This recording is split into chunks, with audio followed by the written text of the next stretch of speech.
All right. Anybody else? And So far I heard Mark, Osman, Hemant, Shabari, Amanpreet, Venkat, and Tanuj. and this is Keith, Keith. Keith. Hi, Keith. Yep. Morning.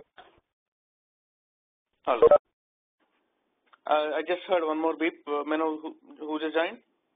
This is Devendra. I've been trying to log in, but no, I'm not sure what was the reason I was not able to do that. There was a technical issue in the morning for when I started the session. It was delay and technical issue from our end, from WebEx. Yeah, it still shows like not started. Right, exactly. We were not able to start the session on time because of technical reasons. Okay, so it is not started yet, right? No, we are going to start the session in a minute. Oh, okay. Okay, then I'll wait. I'll just hang it up. Okay. Are you able to see my screen? I have a Word document in front of me. No, I cannot see anything. You cannot. Did you click the link? I did. Still, it was not allowing me to join because there I see like an orange button not started. The meeting has started. Just can you go try clicking the link again, please? Okay, let's see. So first, I have a question for you. Are you also gearing us to doing your CBAP, your Certified Business Analyst profession? Yeah, pretty much. Even that also is going to be covered. Okay. And who's the give me a second. Who's the resource do I contact on Monday? You can reach out, or I'll give you a couple of my associates. They'll help you. Okay. I'm sorry. What is your name? What, I'm sorry, I did not get your name. My name? Uh-huh. It's Keith, Keith. Okay. And I also have another question is, I'll talk to the resources. Probably after the session we can have a quick call. Okay, cool. Thank you very much. All right. Just message me your number, and I'll call you. Yeah. It's yet loading. I'm at 27%. It's preparing my meeting. Oh, okay. No problem.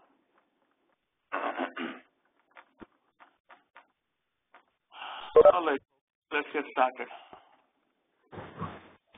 When you can wait till it loads, I would be grateful. I think you will not miss much. I'm not going to start writing much, at least for the next 5 minutes. So just please pay attention to what I'm talking about. Okay.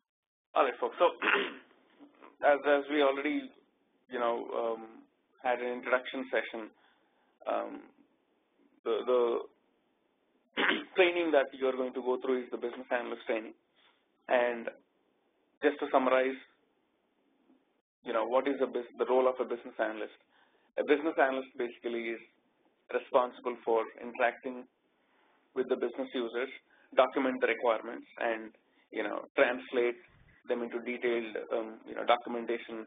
And pretty much the role of a business analyst is to interact, act as a mediator, and pretty much to become a business analyst, as I already said. Most importantly, you would need good communication.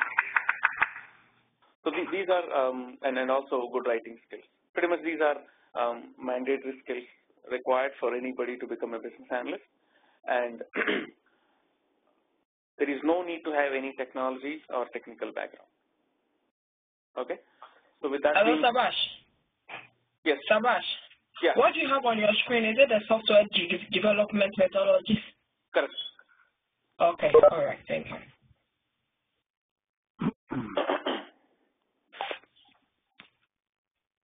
All right. So with that being said, now the role that I'm going to prepare you for is business analyst in the IT industry. So you will be, once the training is complete, the assumption is that we will be helping you work in the IT industry, information technology industry as a business analyst. Now, as I said, the training program, assuming that most of you do not have any technology background, it's going to be 80-20 model. So 20% of the whole program is inclined towards teaching you the basics, and the remaining 80% is going to be live project training. So what we do is we take up a project and we make you work on the project from a BA perspective. So any and everything that you may end up deliver as a BA, we are going to have a hands-on practice and training session in the class. All right? Will you be giving us a soft copy? I'm sorry, Subhash, just to skip. Will you be giving us a soft copy of the course material? I will. I'm not sure how many of you have seen the blog. At the end of the session, whoever is, I'm assuming that at least 3 to 4 people are joining for the first time. So at the end of the session, I'm going to share you, and show you our training blog through which we, interact with the students, and probably that will give you a better picture. Okay. All right. And also, as I said, all the training sessions are recorded, and we do have video recordings of every class, that we share with you. Jeff, I have another question, and I'm sorry to interrupt you. No, that's fine. Are you working on any projects in the U.S.? Are you training from the U.S.? Yeah, I'm in New Jersey. I'm in New Jersey. Okay, great. I'm in New Jersey. I think if I share one of the demo video you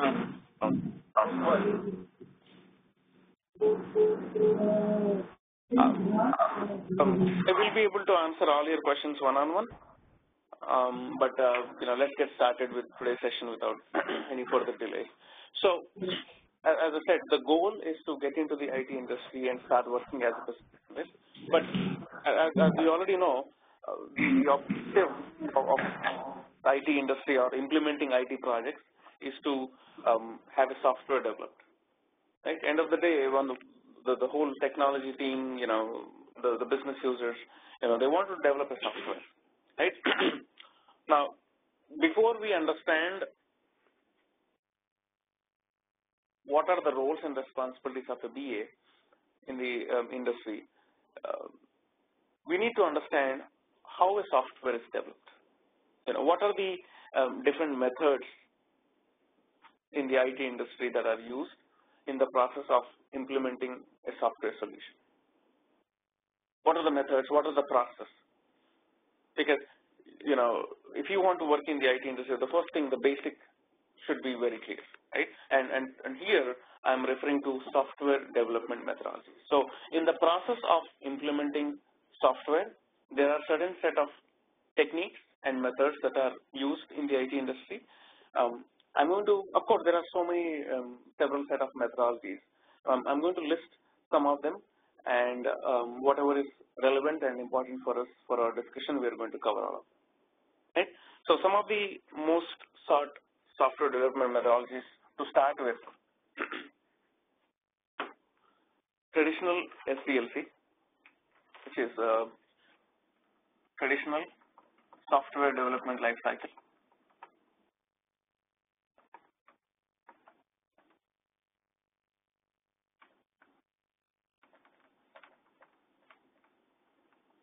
Followed by waterfall methodology or waterfall model.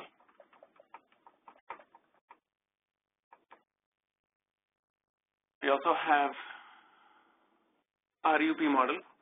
RUP stands for Rational Unified Process.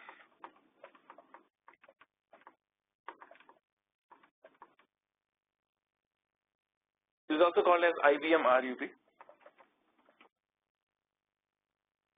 because IBM has actually proposed this theory.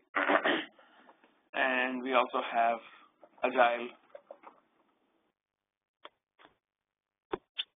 Agile is one type of software development methodology, and under Agile, again, we have several set of methods, software development methods, but primarily we will on Scrum model. Ladies and gentlemen on the phone, I request all of you to mute your phones If you're using a phone, please mute your phone. If you're using a headset, please mute your headset so that we can continue this session without any disturbance. Thank you. So I've listed some of the software development methodologies here. So to start with, on the top, traditional software development life cycle is also called as SDLC. SDLC refers to software development life cycle. Waterfall model, IBM REP model, Agile model, and in Agile we have Scrum. All right. So before we deep dive into these concepts, why do we need to, in the process of developing a software, why do we actually need these methods? If we know what we have to implement, why do we need to follow a methodology? Why do we need to follow a process is the question. I think any development process, you have to have something standard so that, it's easy for one person to take over from wherever the other person left. And otherwise, it would be too much of a transitional problem. So when the concept of software development started 30, 40 years back, there was no process, there was no model, there was no standard. And out of every 100 projects that were initiated, software development projects that were initiated, 6% of them failed. Okay, so when I say failed, some of the projects were completed, and after completion, the client realized that that's not what they want. The software has been developed based on what the client has asked, but after looking at the software, after start to interact with the software solution, the clients realized that this is of no use because that's not what they want. However, the analysis and identification of what they want should have been done on day one. So without properly identifying what is required, without proper planning, without identifying what you need, what is important from a perspective, they used to start the development, and eventually, even if it is a successful implementation, what's the use if nobody is using it? Right? And also, there were so many projects which were initiated, and due to technical issues, technical implementation issues, there are a lot of projects which were pretty much around 70 to 80% complete, and eventually after 80% completion, projects were on hold because the technology team has hit a roadblock, and they realize that the technical solution that they have chosen doesn't make sense and doesn't lead them anywhere. But this analysis should have been done on day one, not after you finish 80% of the implementation.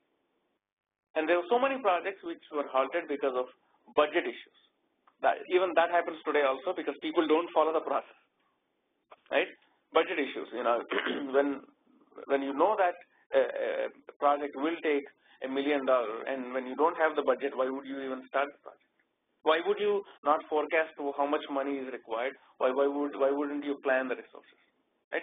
So all these were some of the basic issues which were the root causes of so many projects being failed. Right. And everybody started thinking that there should be some standards, some set of standards that we need to follow, rather than just having a software developed. And eventually, a lot of organizations started recommending theories. A lot of theories came up, and people started recommending process. Organizations, so many organizations came forward and started recommending the process. What needs to be done, how it needs to be done in order to be successful. Right? So many theories came up, out of which some of them are very popular because once you start implementing your solution based on those theories, things were successful. So out of those so many theories, I'm going to discuss few of them here, which I have listed here on the screen. And First of all, what is a software development methodology? A software development methodology is a systematic and organized method, and it recommends an organized and systematic approach towards software development. I repeat, a software development life cycle or methodology recommends an organized and systematic approach towards software development.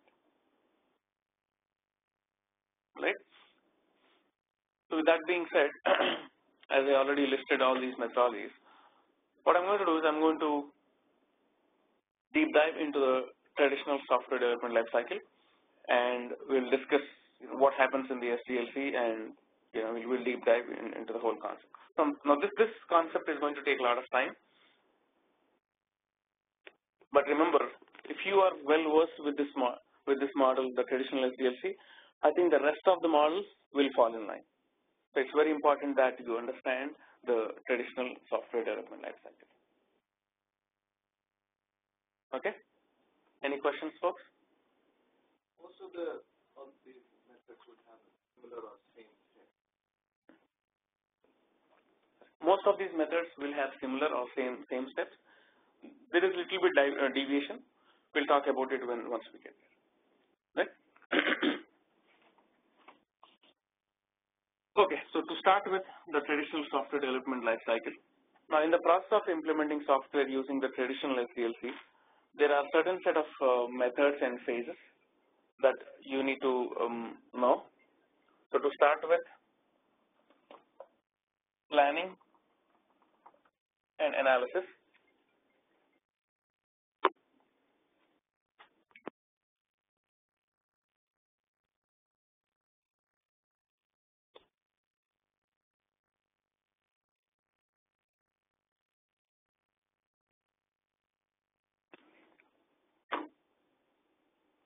To start with, planning and analysis phase, requirements gathering,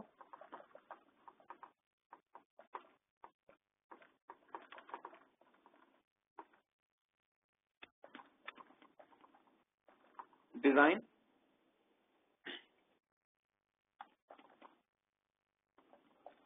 development,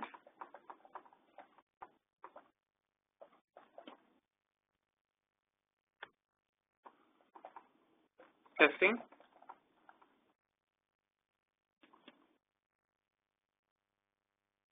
followed by implementation or go live, and production support.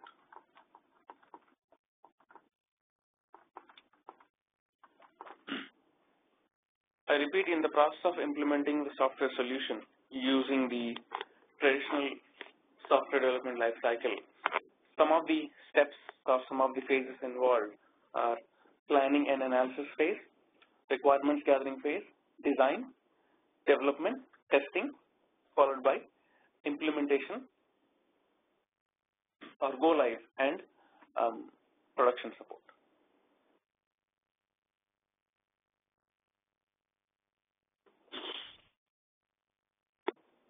All right. So, folks, before I deep dive into these concepts, at any point, if you have any question, if my conversation is not making any sense to you, you are free to stop me and ask me questions related to the topic. All right. Now, as you see here, planning and analysis phase is the very first phase. Now, the purpose of breaking this whole software implementation into different phases is to accomplish something, right? We want to break down the whole set of activities, into individual phases or steps, and we want to accomplish the, the whole process of developing software in step-by-step manner, right? And the purpose of implementing a phase is to pretty much identify certain set of milestones. Every phase will have some output, right? I mean, there is no reason why I would implement a phase without having a proper, well-defined output. So every phase here that I've listed will have certain set of milestones. What I'm going to do is I'm going to I'm going to briefly describe each and every phase, the purpose of each and every phase. then the milestones accomplished in each and every phase, and who are the people working on that particular phase, and what is the role of a business analyst in that phase. Pretty much, we'll deep dive and we'll discuss all these details. Okay, so start with planning and analysis phase. Some of the milestones accomplished in the planning and analysis phase include scope and vision,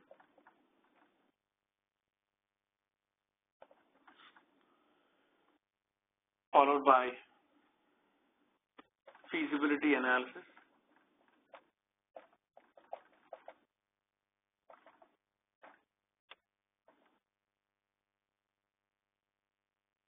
risk analysis and mitigation plan,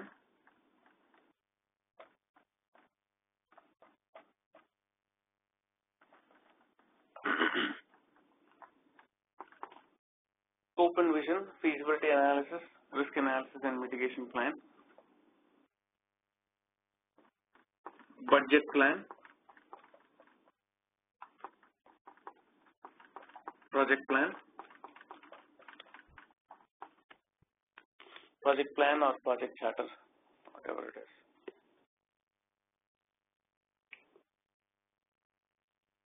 I repeat, some of the milestones accomplished in the planning and analysis phase includes the scope and vision, feasibility analysis, risk analysis and mitigation plan, budget plan, and project plan. Alright, what happens in planning and analysis phase? The purpose of planning and analysis phase primarily is to understand, identify what is the business process that needs to be automated. So here, we want to develop a software, right? Now, what do you mean by developing a software? It's nothing but you're identifying a business process and you're actually developing a software solution, right? For example, if you want to develop an online application for generating an insurance quote, right? Rather than the customer walking into the insurance company's office, you're actually creating a website where the customer can interact, and get a quote, right? So offering a quote to a customer is a business process, right? And what we're trying to do is we're trying to develop a software solution with which this process can be automated. End of the day, software development is pretty much nothing but identifying the business process and automating the business process, right? So the first thing that is done in the planning and analysis phase is to identify the business process, and the first milestone that you see here, the scope and vision. A scope and vision document is the very first milestone accomplished as part of your planning and analysis phase. So in the scope and vision document, we identify what is required. We identify the business process that needs to be automated. What are the different business processes, list of all the business processes that we want to accomplish and set up for automation. So here the question is, why do we need to document this? I mean, why do we need to identify the scope, or why do we need to define the scope? Pretty much scope and vision is nothing but identifying the scope and defining the scope, right? Why do we need to define the scope? Why do we need to draw a boundary saying that, okay, these are the business process and this is what I'm going to automate? Why do we need to do it?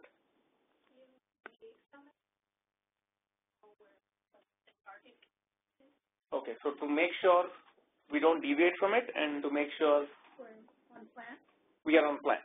That is correct. A scope and vision document gives a clear picture, and it makes sure that we are focused on particular action items, and we do not deviate from our actual plan.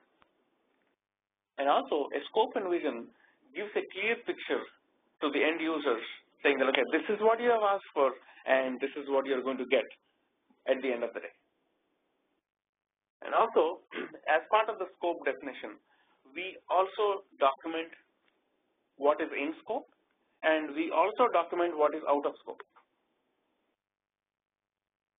Now the question is, why are we talking about something which we are not going to deliver? I just said that we will also document what is out of scope. Why should we do it? Maybe that could be a future project. It could be a future project, but at least the customer knows that they are not going to. But from the client perspective, we need to make sure that all the assumptions are ruled out. Just to make a simple, I'll take a very simple example. For example, if the scope of the project is to develop a web-based banking site, portal, website, banking site, right? In which the scope is to have funds transfer feature. Okay? So one of the functionality is transferring funds. This is in scope. Okay? Now, with this one statement saying that funds transfer is in scope, I can make three assumptions out of this. Okay? Assumption number one, using funds transfer, the client should be able to transfer funds within his accounts, which is internal transfer. Right?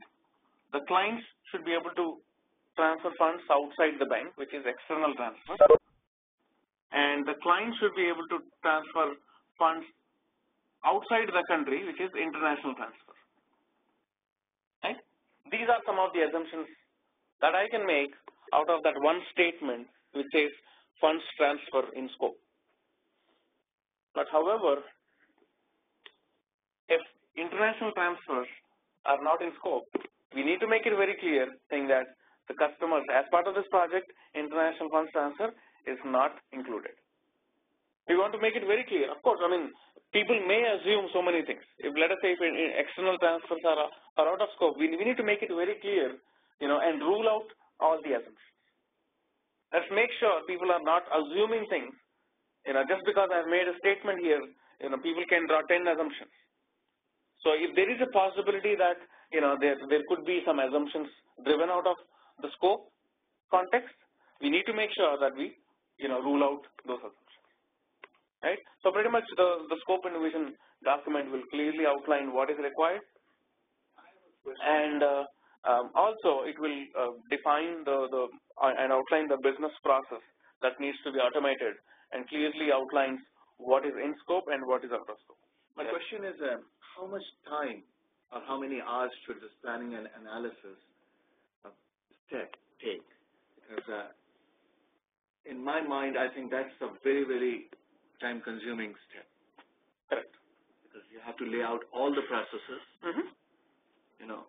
and then you have to choose which process you are going to, or the client has to choose which process they want to automate at this point of time in this project. Correct. Okay, your question is, what is the duration or how much time is normally spent on planning and analysis? That is correct. I cannot give you a well-defined answer for it because it purely depends on what the project is, how complex the business process are, and it also depends on the organization also. Every entity or every organization in the process of developing software have their own set of goals, quarterly goals, annual goals. So depending on what they want, how they want to accomplish, it could be also driven based on their organization standards as well, their milestones, their roadmap. There are several factors which derive which drive the time factors. And a business analyst is involved in this stage also? Yes. A business analyst is definitely involved in this stage. We'll talk about that in a moment. Any questions? Okay. All right. So, just to answer your question, scope and vision document. First of all, as I said, in the scope and vision, we identify and we document the business process. All right. Now, question number one: who identifies the business process? Hey, Subhash. Excuse me. Sorry, this is Keith. The call dropped. Can you explain that example again for me? you were explaining about the scope and how we define the scope in a project in the financial industry. I was just talking about transfer. Yeah. So if the So the scope is to develop a banking site, right, and one of the action item, one of the item in the scope is transfer funds, right? So just because I have a funds transfer in scope, there are three assumptions that I could make. One is the client having the capability of internal transfer. I mean to say transferring account funds within his account or outside the bank, which is external or international, right? And if the international transfers are not in scope, you want to make sure that you elaborate it and you define it clearly, saying that international transfer is not in scope. So basically the scope is what the project is going to achieve. Correct. We are going to clearly outline and define the boundary of the business process. Okay. All right? Thank you. Okay. Now, coming back to the question, scope and vision. Who defines the scope, or who identifies the business process? Who is responsible for defining this business process, identifying this business process? Is it the line of business? Correct. It's the line of business or business stakeholders. Every organization will have stakeholders, business users, right? And they are responsible for defining the business process, identifying the business process that needs to be automated. For example, let's say if you're talking about developing an employee portal, where a staffing company needs a web portal to manage, the whole employees, right? So what are the features that are required in this employee portal has to be decided by the organization, right? And internally, there could be some expert in accounts who is going to identify the business process associated with accounts, and he's going to dictate what goes in accounts. There may be some other person, who is managing the, resources, the list of resources, the database of resource,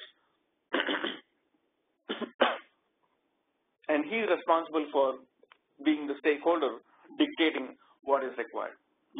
Maybe another person is responsible for managing the timesheets, and they will outline, what is the requirement from the timesheet management perspective.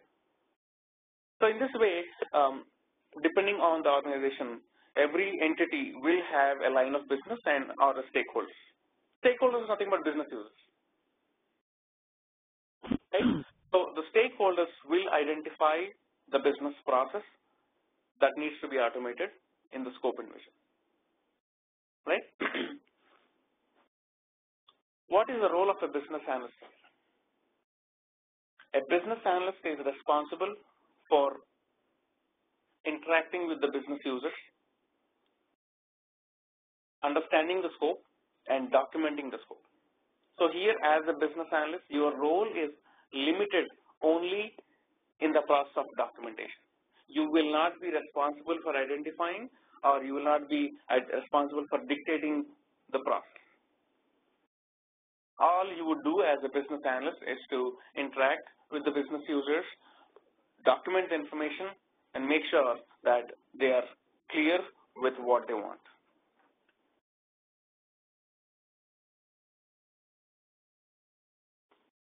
All right. Now moving on to so once you, as a business analyst, you may be interacting with the stakeholders and, setting up meetings and, identifying these scope, what is in scope, what is out of scope, and pretty much documenting them. And once the stakeholders review the scope and vision, once they agree and approve on the scope and vision, then they officially, sign off saying that, okay, this is what we want. These are the business process. This is exactly what we are looking for. Okay. Now, once the scope and vision is clearly defined, then the next thing is feasibility analysis or feasibility study. Feasibility study is basically all about studying how feasible is the business process, how feasible is our scope. So we have decided that we will go ahead and implement these 10 business processes. But from the returns perspective, from the market perspective, from the budget perspective, is it really making sense? Is it really worth spending? Is it really feasible to implement? Assuming that it's going to cost X amount of dollars, is it really going to make sense? Is it feasible? Is it worth it? Is it worth spending $1 million? Is it worth spending 50 resources and 2 years of time on this project? Is it really feasible?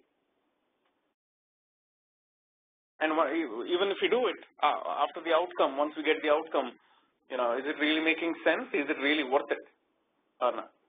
So all this analysis is part of your feasibility study. And as part of feasibility study, we perform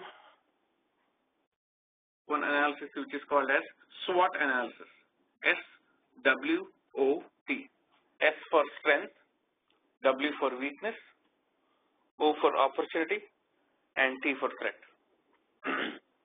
So as part of this SWOT analysis, the feasibility analysis or feasibility study, we also perform SWOT analysis, which is identifying the strengths. So based on the business process that we have identified in the scope, what are the strengths? How strong is the business process? What are the weakness areas? Are there any potential set of weakness that could hamper our application process?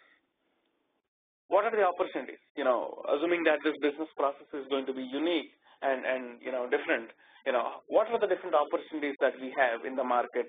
With the branding that the company has, how is this product, the software that we are going to bring to the market? How is it going to add value? What are the potential opportunities we have in the market? For example, Apple. Every time they launch a new product, they already have a branding. Apple already has a branding. They don't have to really, go advertise like crazy, right? So there are potential set of opportunities in the market, right? Threats, T for threats. Who are the competitors? Who are the competitors who are also working on similar lines of products? How successful can we be? How is the competition going to be in the market once we launch this product? Once we launch this software, right? Apple, Android, pretty much, both of them have cutthroat competition in the market, and each of them try to outsmart each other by coming up with some unique and innovative products. So all this analysis pretty much is performed in every software development life cycle as part of your feasibility analysis or feasibility study.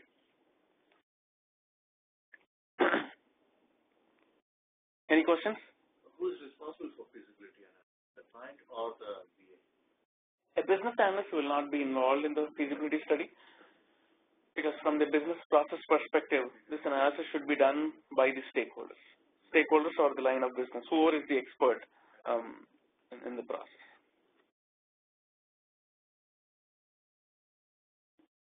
Now here the role of the business analyst may be limited again in documentation. Maybe you will be interacting with them, they'll be dictating stuff to you, and probably you will be just responsible for putting everything together in a document. Right, so like, we can ask, okay, has what's being done? And they might say yes, and these are the outcomes. Right. So it depends on, and again, you have to take their word. Correct. So the thing is, the document that I'm talking about here, every organization will have a standard template, a format of documenting all this information, right? And normally, whenever anybody documents, these documents, they will pick up those templates and they'll start filling information. I'm going to show you some of the sample templates as well eventually for you to understand.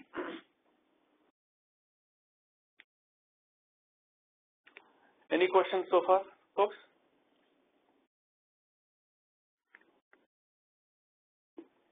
All right. Moving on to the next part, risk analysis and mitigation plan. Now, risk analysis is pretty much part of our SWOT analysis study. So here, as part of risk analysis, we go ahead and we perform and analyze all the potential set of risks involved in this implementation. What are the different risks involved? How do we, eliminate, or how do we minimize these risks? Assuming that, okay, fine, our project is feasible in terms of implementation, what are the potential set of risks that this project may undergo, right? And how do we eliminate those risks? If we cannot eliminate those risks, how do we mitigate, at least minimize? If we know that there may be a damage, obviously the first goal is to eliminate the damage, or at least minimize the damage. So how can we go about it? Again, all these steps in terms of the risk analysis or process is again performed by the stakeholders. And as a business analyst, you will not be involved in this, or your role may be limited to documentation and assisting them understand with the analysis.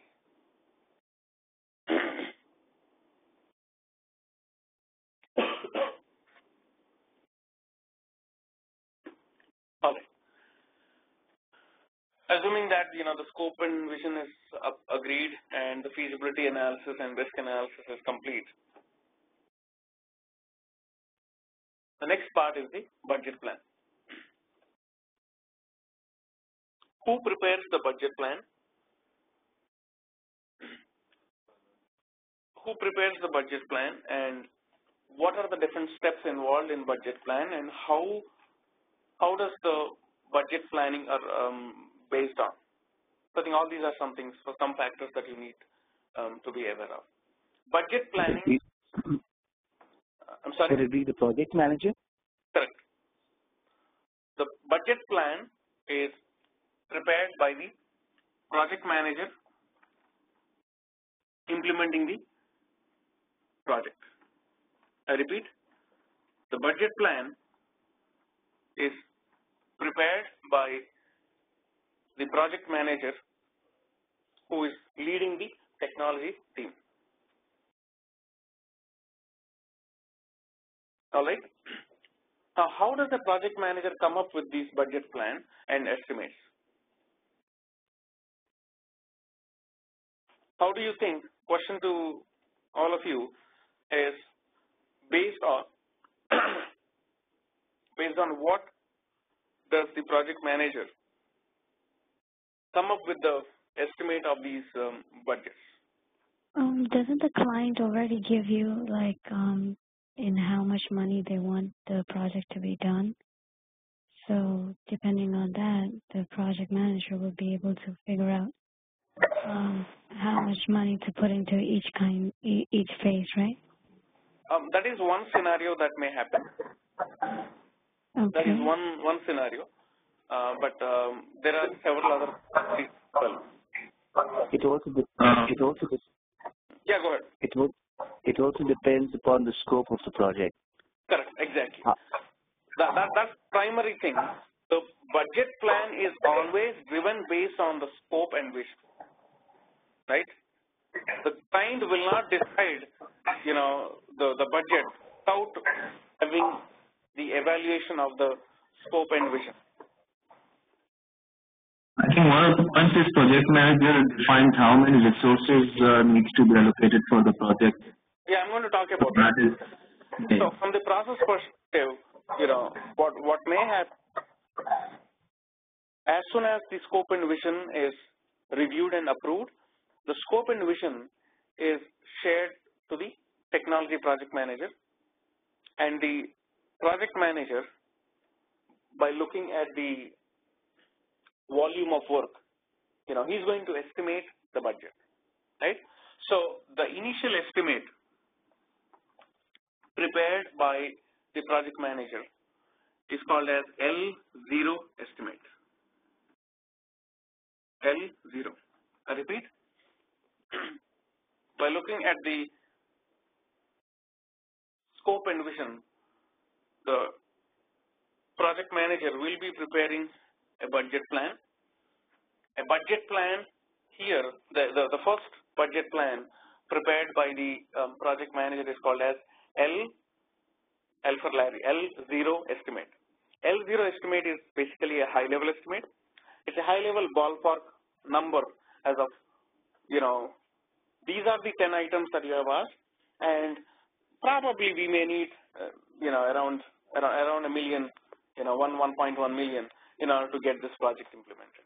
So kind of a high-level estimate. Okay. Now, what may happen is, once this high-level estimate is shared to the business users, because they have to, put the money from their pocket, right? So what happens is, once the L0 estimate is shared with the business users, they may go back and they may come back and they say, you know what, I think you're asking for too much. 1 million is a lot of money, and we don't think this project should actually cost $1 million. Can you give us a breakup? Give us a breakup. We want details. We want to understand why this project will cost us $1 million. Right? And what happens is, again, the project manager will go back and start, deep diving into the details, and he will come up with another estimate, which is called as L1 estimate. L for Larry, L1 estimate. L1 estimate is basically a high-level estimate. Low-level estimate, and pretty much it will clearly give you the details of what information, what are the tasks, what are the scope, what are the resources, how many people are required, from the technology perspective, from the software, hardware, the number of people, everything, the licenses, the whole 9 yards required for this implementation will be documented in the L1 estimate.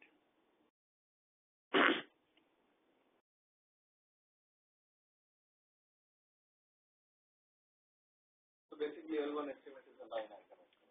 L1 estimate is kind of a line item estimate. What happens is, once this estimate, L1 estimate is shared with the business users, they may look at it and probably they may not be happy because, there's too much money involved, right? They may come back and they may say, you know what, I don't think we can, we understand that you have given us a breakup, but I don't think we can spend that much money. We don't have that much money for this year. Can you make some adjustments? Can you get it done in, like, for example, if the manager is quoting $1 million, they may come back and they say, can you get it done in like 700, 800? Okay. So again, the concept of the bargaining is again pretty much part of this industry as well.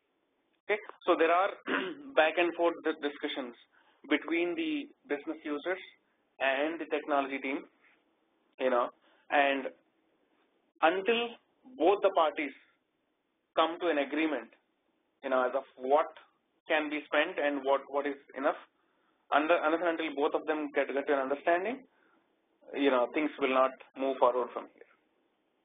And let me tell you this. Every year, there are at least 30 to 40% of the projects which do not see the daylight because, the business and technology don't come to an agreement. At least 30%.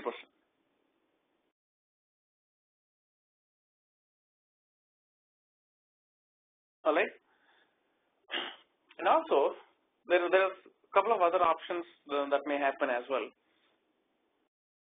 The technology team, let us say if the business users think that, they don't have the money to spend, there are a couple of things that they may do. Number one, they may go back to the higher approving authority and, show them the actual estimate, show them the work involved, show them the estimate, and push the upper management for more money. If we need money to get it done, if this is mandatory, then yeah, it has to be done, right? So if as a stakeholder, if I cannot approve more than 1 million, and if the project needs or demands more than 1 million, then I have to go to my higher authority, show him, the justification, the business justification, prove that, this is going to make sense, and get the additional required budget approved. That is one option. Option number two is, let us say if there are 10 items in the scope and there is no way that you can get approval for this budget. What you do is probably you'll go back and you'll cut down your scope, right? You cut down the scope. Let us say if there are 10 action items, then probably the business users may descope a couple of items so that the volume of work is reduced and also the money can be handled. So these are all different things that could happen in the IT industry.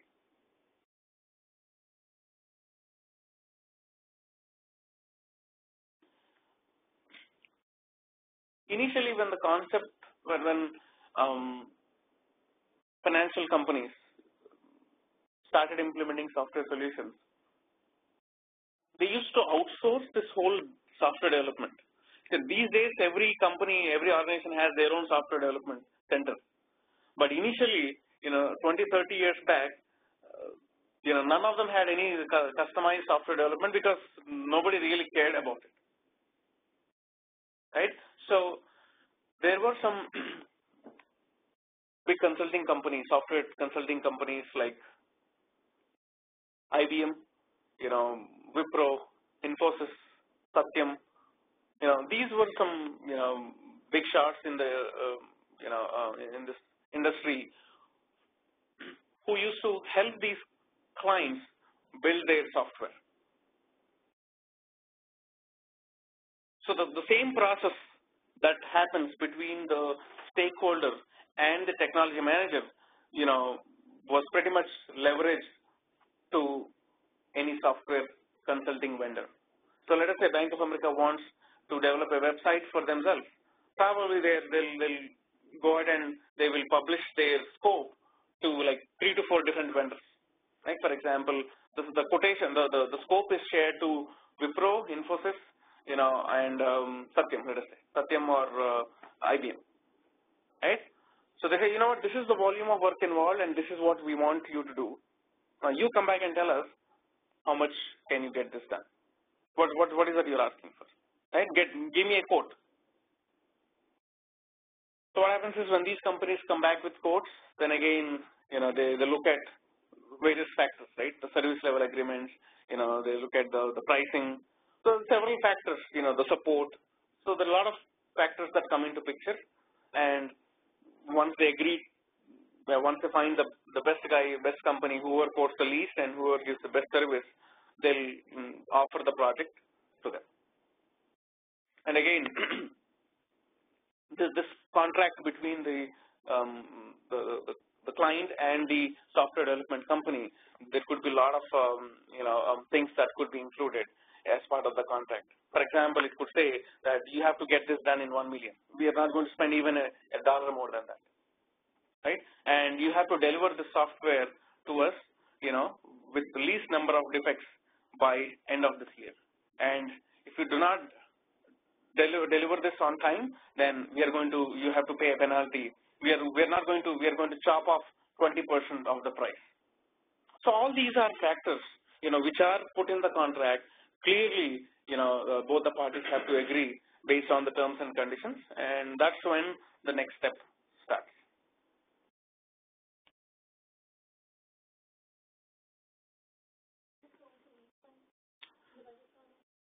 Okay, the question is, what is the role of a business analyst in budget planning? I don't think a business analyst plays any role at all in the budget plan. It is the role of a project manager. Pretty much the project manager will drive the budget plan. You will not be involved in budget planning at all. Okay, but however, if you end up, because this is a critical item and you need a lot of skill, a lot of experience and expertise from a management perspective in order to prepare this budget plan. And unless and until you end up working in a client place for like around 5 to 7 years, they don't trust you. They don't let you drive this budget plan. Or you are already a seasoned, project manager who have been doing it. Unless until that is the case, you will not end up working on any budget plan.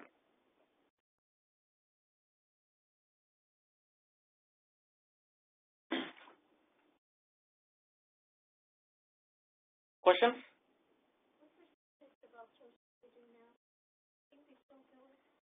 Subhash. Yeah. Are we going to have the things that you explained? Are we going to have it on the black, or do we have to take pictures or save it ourselves? You don't have to worry about writing these notes down. I'm going to post this on the blog. Okay, thank you. Okay, so the question that I have here is, what percentage of the projects are outsourced? I don't know. It depends. It still happens. Outsourcing still happens. For example, when I used to work with this bank, some of the projects, they started setting up their software development centers back in India. For example, Citibank, right? Last year, they have set up a big center, development center, software development center. Citibank never had any software development centers back in India. All the offshore development, software development was handed over to Polaris or Wipro or Satyam. They used to drive everything. But now, pretty much they want to chop down all the budget. They want to have their own, office, their own software development center, their own employees driving it, rather than a third party drive it. What happens is when the project is handed over to a third party company, there are issues that you have to deal with. A lot of issues that you have to deal with. So, and also as far as the budget goes, on site, it's very difficult to spend and manage big teams and implementations. These days, pretty much. Give me a second. These days, pretty much every company is trying to set up their own software development center, especially clients like Bank of America, all these big guys. And they have their own customized software development centers because they want to save money. And also, what I have observed these days is most of the software development jobs, technology jobs, it could be a Java developer, .NET, or any technology, right? All these jobs, and especially, most importantly, even the QA, quality analyst, testing jobs are completely offshored to India. Completely. What I am seeing these days for the past 6 months is for every software project, there is going to be one lead on site, the QA lead, and the whole testing is done offshore. Yeah, I mean, so technically, there's a lot of QA jobs that are going back offshore, and there's hardly any QA jobs left here. Okay, because see, the same QA I'm spending around $60, $70 on site, I can get somebody for like $15, $20, back offshore, right? So I'm getting pretty much, of course, the quality probably may not be the same, but you got to pay what you get, right? You pay less peanuts, you get monkeys, right? So depending on the project, on the budget they have, things are driven. Yeah, go ahead. Somebody was asking you a question. Hey, Subhash, this is Keith. I do agree with what you're saying, that they are trying to, because of the budget constraints, they are trying to shift QA outside the country. But then, as you said, the quality is not there, and they're realizing that the 80-20 rule is not being done. Correct. They see there are more defects. Correct. And they do not have enough warranty to support those defects. Right. Therefore, they prefer having QA and BA right now in the Correct. country itself rather than outsourcing it. And that is 100% right. What you said is right. These days, what they're trying to do is they are trying to leverage the job of a QA to a BA as well. Right? In addition to performing the business analyst role and responsibility, you may also have to step up, and you may also have to do some testing as well. But of course, I'm not talking about automation testing in any tools at all. But at least whatever hands-on that you can do from the testing perspective, definitely you will be involved, and we will talk about testing and everything as well in the class here. So we will cover the testing concepts as well.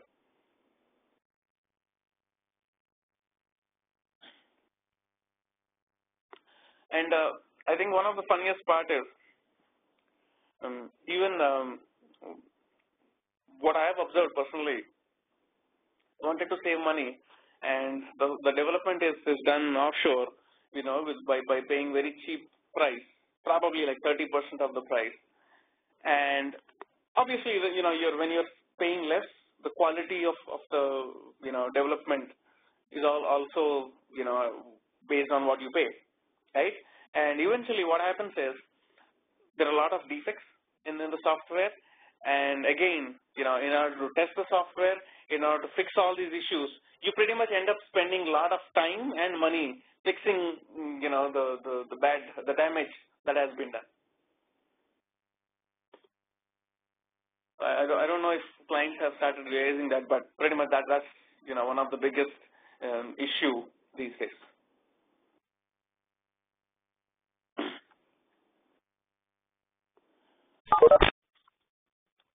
All right. Any questions, folks?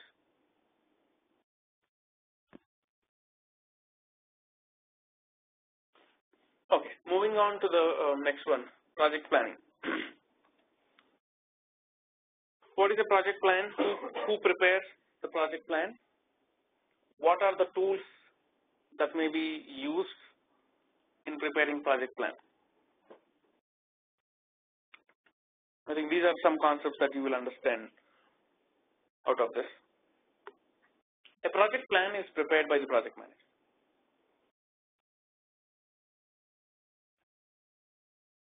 A project plan identifies all the tasks involved in the project. In order to accomplish a software, in order to develop a software, what are the set of tasks that need to be done? Right? So a project manager is responsible for identifying each and every task associated with the project. And a project manager is also responsible for ensuring the delivery of the software. And a project manager, through this project plan, will identify all the tasks. Every task will be assigned to a resource who is going to accomplish the task. So a project manager is responsible for identifying the task. He will be responsible for hiring the resources, assigning the task to the resources, also analyzing the start date and end date for each and every task, and also ensure that every resource in the project is tracking to their tasks and timelines. So pretty much the whole project is driven based on timelines. And the project manager is responsible for ensuring and tracking to see that the whole project is progressing as per the expectation.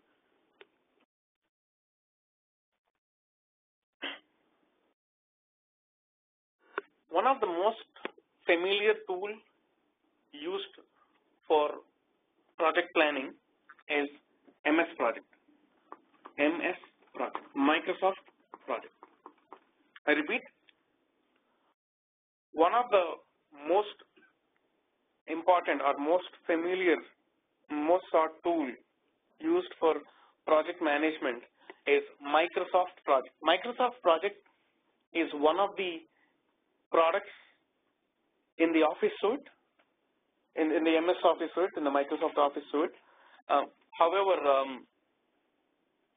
when you purchase MS Office, it's not part of the MS Office. You have to purchase this exclusively. MS Project is a separate, product within the MS Office suite. You have to purchase it exclusively.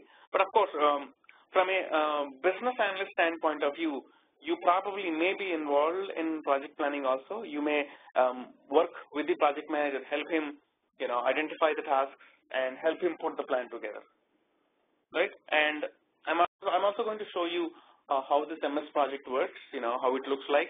It's as simple as using Excel. If you're familiar with Microsoft Excel, then it's pretty much the same.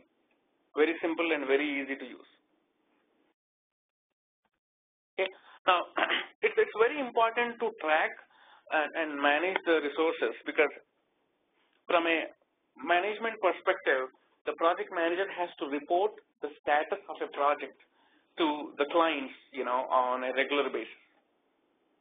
And because they're spending money, and you have to tell them what's going on, how things are working, right? For example, if the whole project is planned out and this project plan says that, okay, by end of 2015, we are going to deliver this project to you, on a weekly basis or on a bi-weekly basis, the client needs to be notified as of how the project is progressing, right?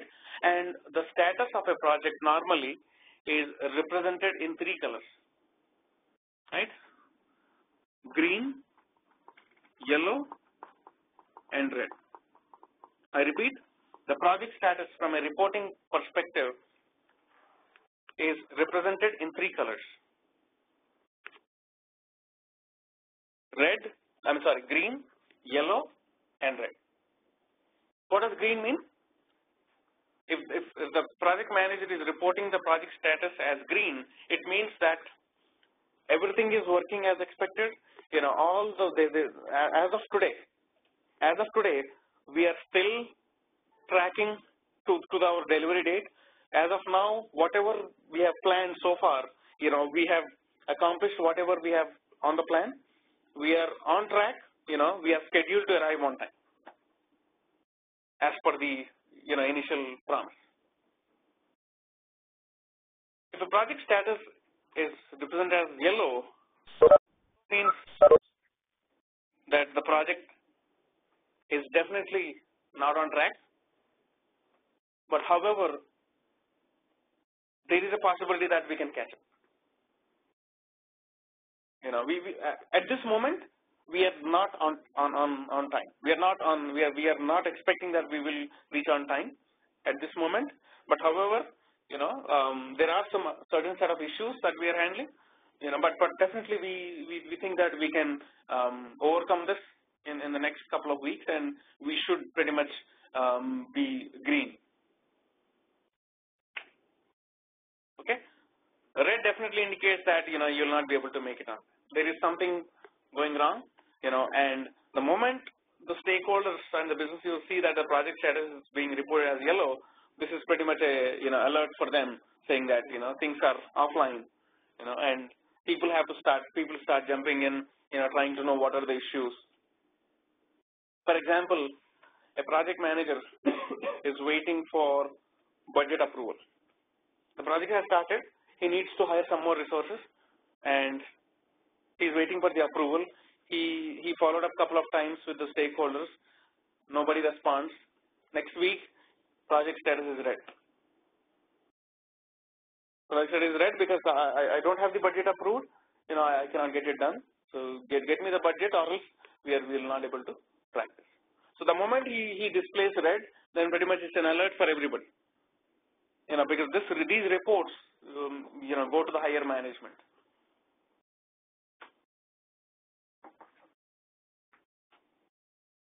Right.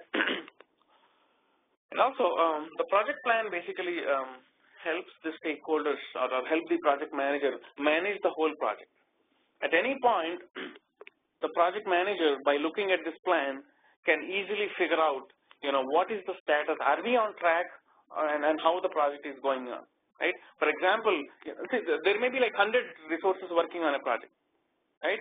How do I know as a project manager that, a particular resource is tracking and he is pretty much on par with what he's supposed to do and what he is doing, right? By looking at this plan, I know for sure that this resource XYZ, as of today, he should have completed. By looking at the plan, the plan says that this resource XYZ should have completed task 1, task 2, and as of today, he should have completed 70% of task 3. Okay, so this is what the plan says. Now, he can walk to the resource and he can clearly identify, this is what the plan says. Are you on track? So in this way, they can easily track and manage and make sure that everything is in place. And if things are not on track, again the project manager will start micromanaging and make sure that he gets back the things on track.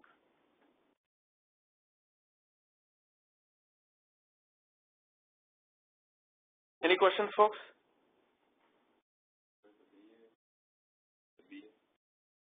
What is the role of a business analyst here? A business analyst may be interacting with the project manager, identify all the tasks, help him identify all the tasks, and you may also use the MS Project software to input all these tasks, assign the tasks accordingly, and make sure that you help him pretty much assisting and in preparing the project, or even identifying the tasks.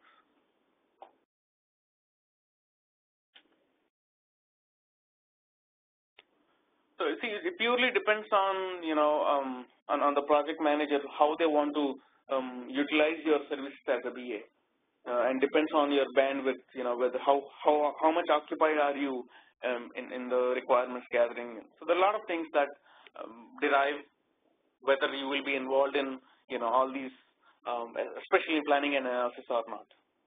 Sometimes what happens is they do pretty much all the planning and analysis. The stakeholders and business users, they themselves get it done. Sometimes. Maybe a BA may not be involved in this at all. It purely depends on the organization and the process. Do you have resources to work offline, like not in office and back home? I'm not sure what you mean. The time.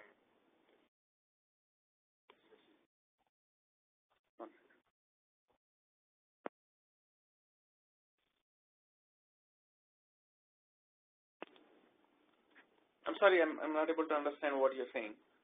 When you say resource, what do you mean by offline and online resource? Yeah, I remember. Did you say you forgot your question? Yeah. Okay, go ahead. I would like, if we ran out of time, and is there resources available, like I can go home and work on it, or I just have to sit in the office and do it? Just to crack it and catch up as a BA or someone in the project.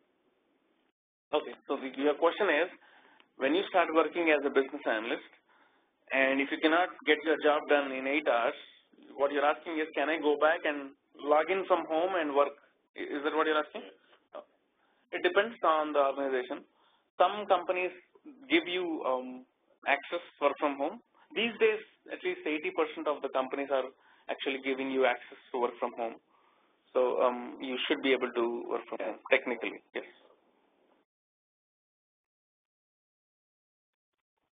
Or Subhash, you can push back timelines.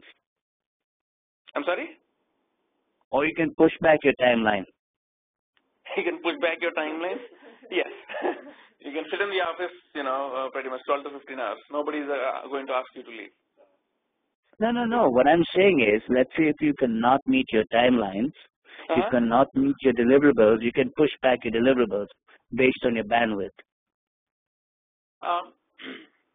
That's a good point that you brought up. So what he's saying is, Keith is saying that you can push back your deliverables based on your bandwidth. So I think as a BA, when you know that you have to get a task done, when you know that somebody is allocating you a task, you need to make sure, first of all, that you give them a heads up. Before you give a commitment, right? The first thing, what I always used to do was, when a project manager or somebody is coming back to me and giving me a task, the first thing that I ask them normally is, by when do you need this done? That is the first question that you should be asking, right? Let us say they say, what, I need this in 2 days, okay? Then if I know for sure I don't have anything on my plate, then I'm going to always tell them that, what, okay, I'll get back to you on that. If I'm not sure whether I can deliver it on time, I will always say I will get back to you. I'll let you know whether, I can get it done in 2 days or not. Give me an hour or 2 hours. I'll have to figure out what's in my plate, how much time would I need, how much time I can spend on this, and, I'll get back to you. But however, once you make a commitment saying that, I'm going to get it done, you cannot push it back. That's absolutely not acceptable. Okay, you need to give a heads, because a lot of people may be waiting for your inputs. So whenever, at any point, whenever you get a task, you always have to, give a clear indication and heads up, as of what you can do, what you cannot do.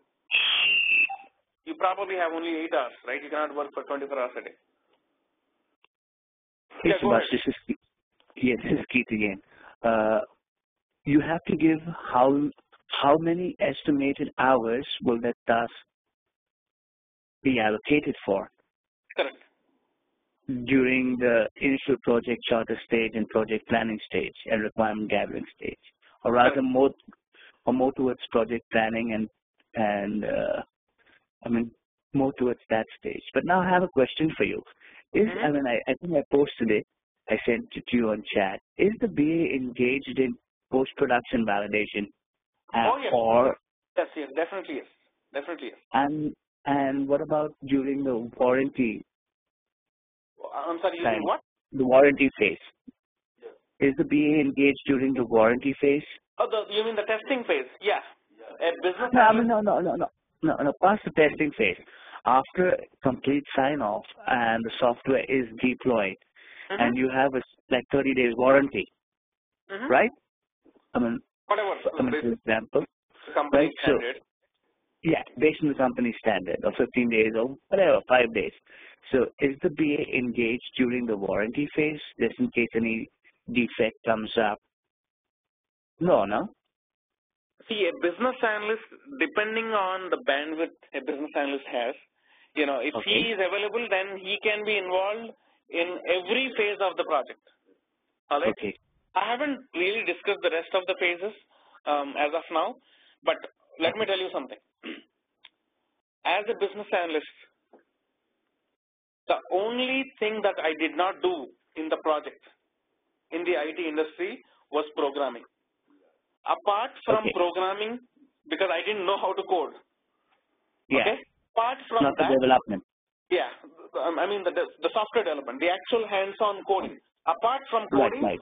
I was involved in every damn phase of the SDLC.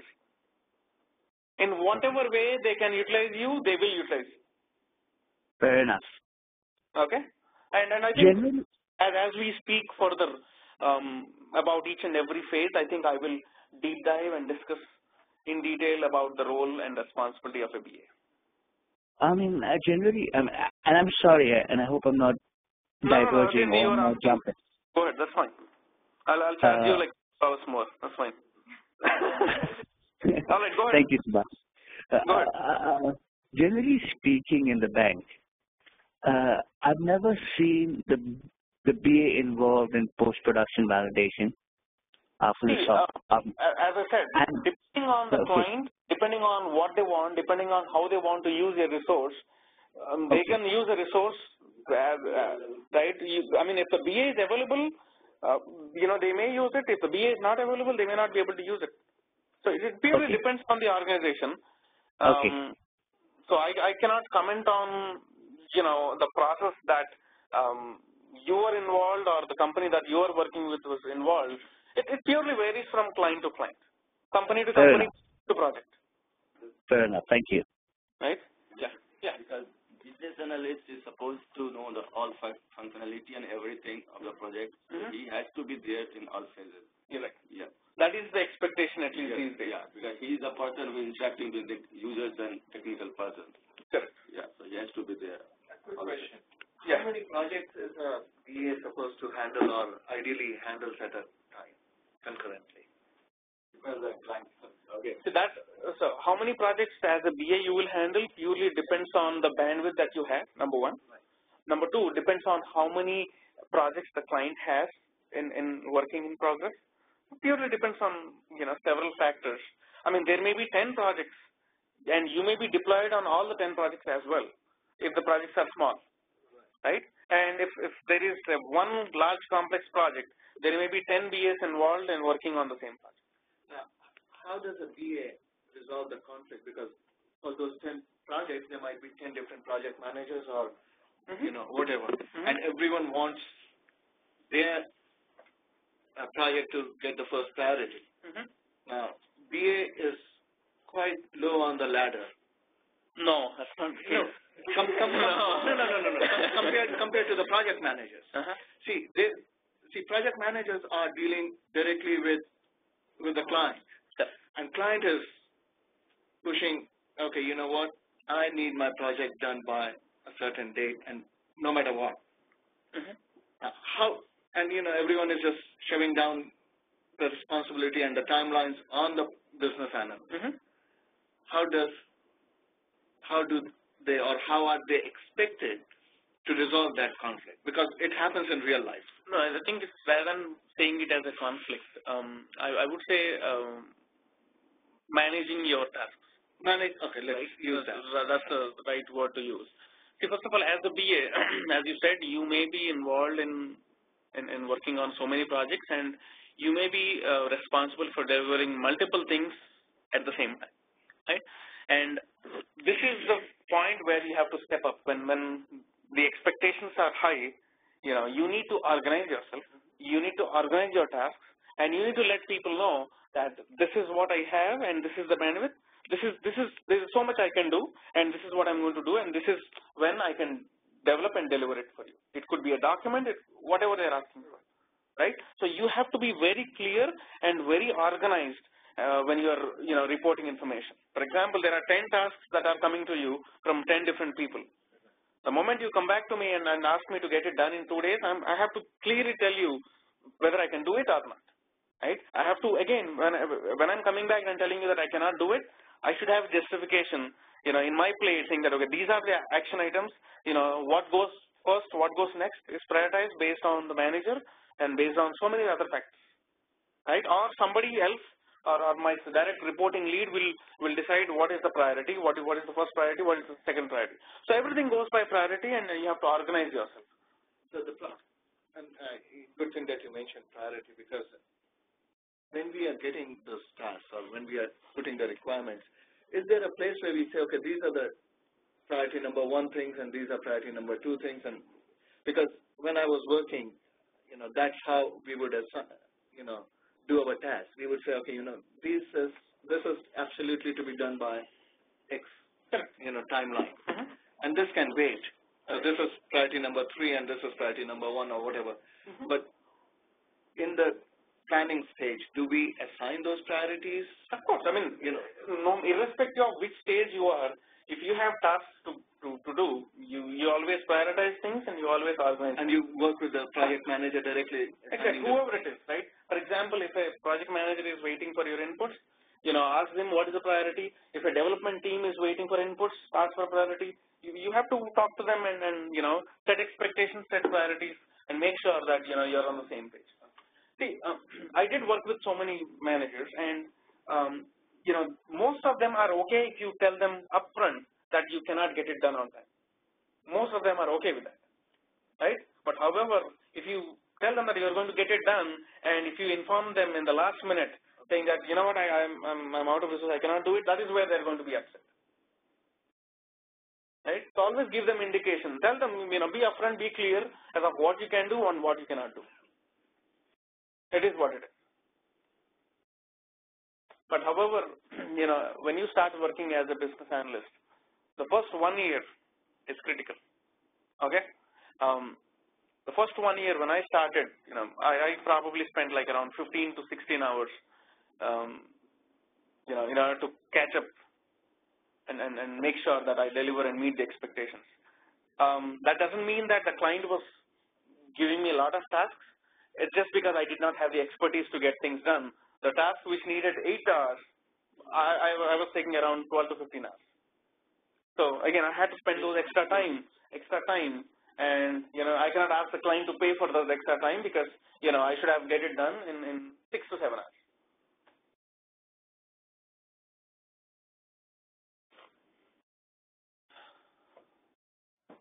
All right. Any questions, folks, on the planning and analysis phase? Yes, Subhash. Going back to budget and project plan again. Should they go together at the same time, since budget should be affected with the project plan as well? Both of them. Okay. The budget plan, project plan, scope and vision, pretty much everything goes hand in hand. Okay. Simple. If your budget plan is not approved, then probably you'll go back and you descope certain items. You may add certain items, or your project plan. So these things keep going on. So all this pretty much is part of the planning and analysis phase.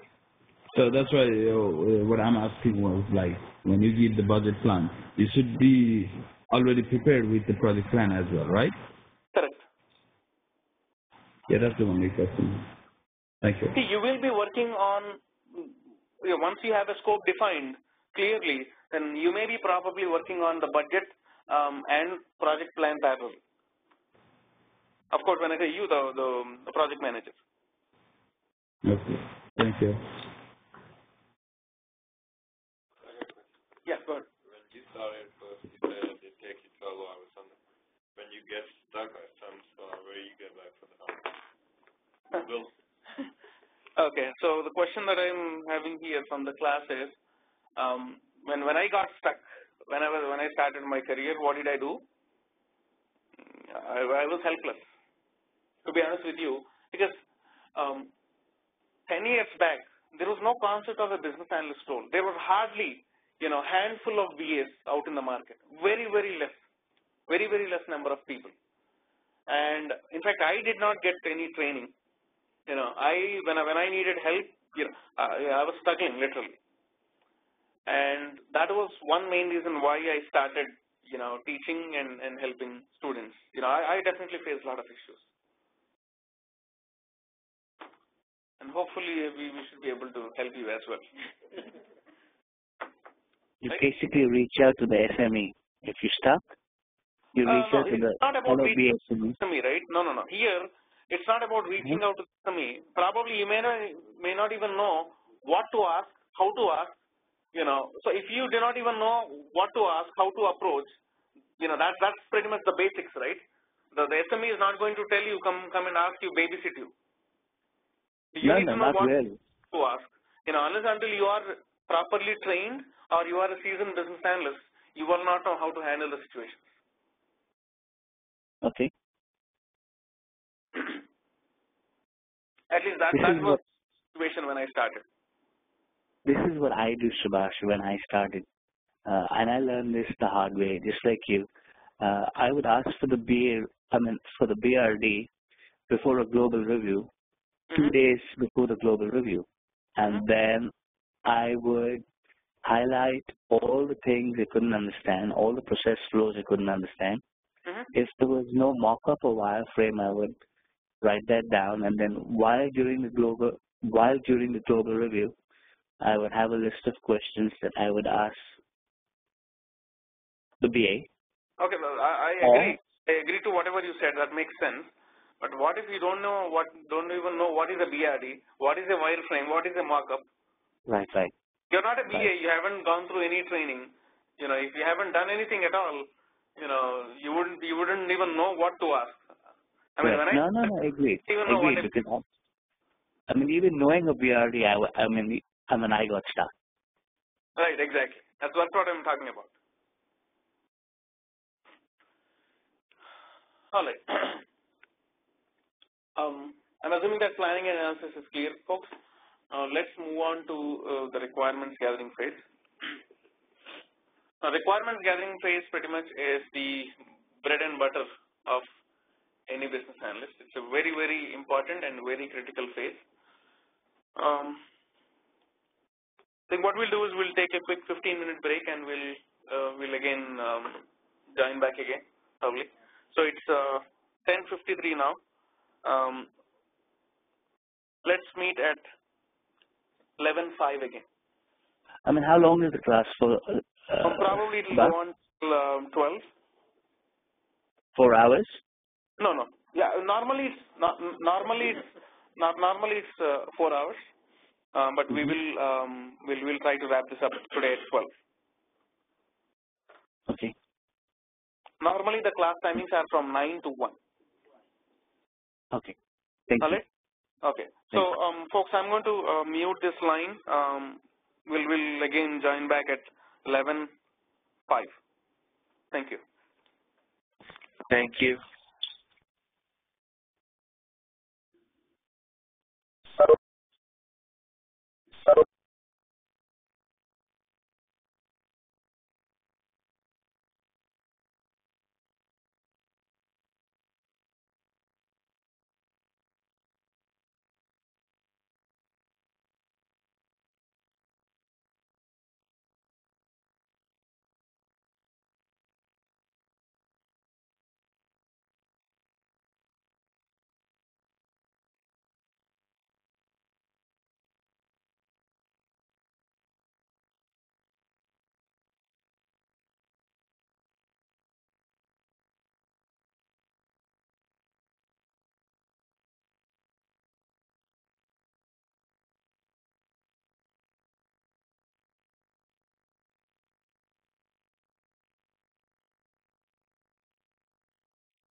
Hello. Yeah, Subhash said he'll be back in 15 minutes.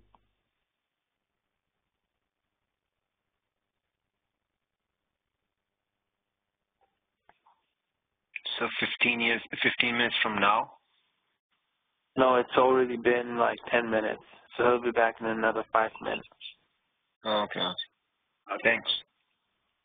No problem.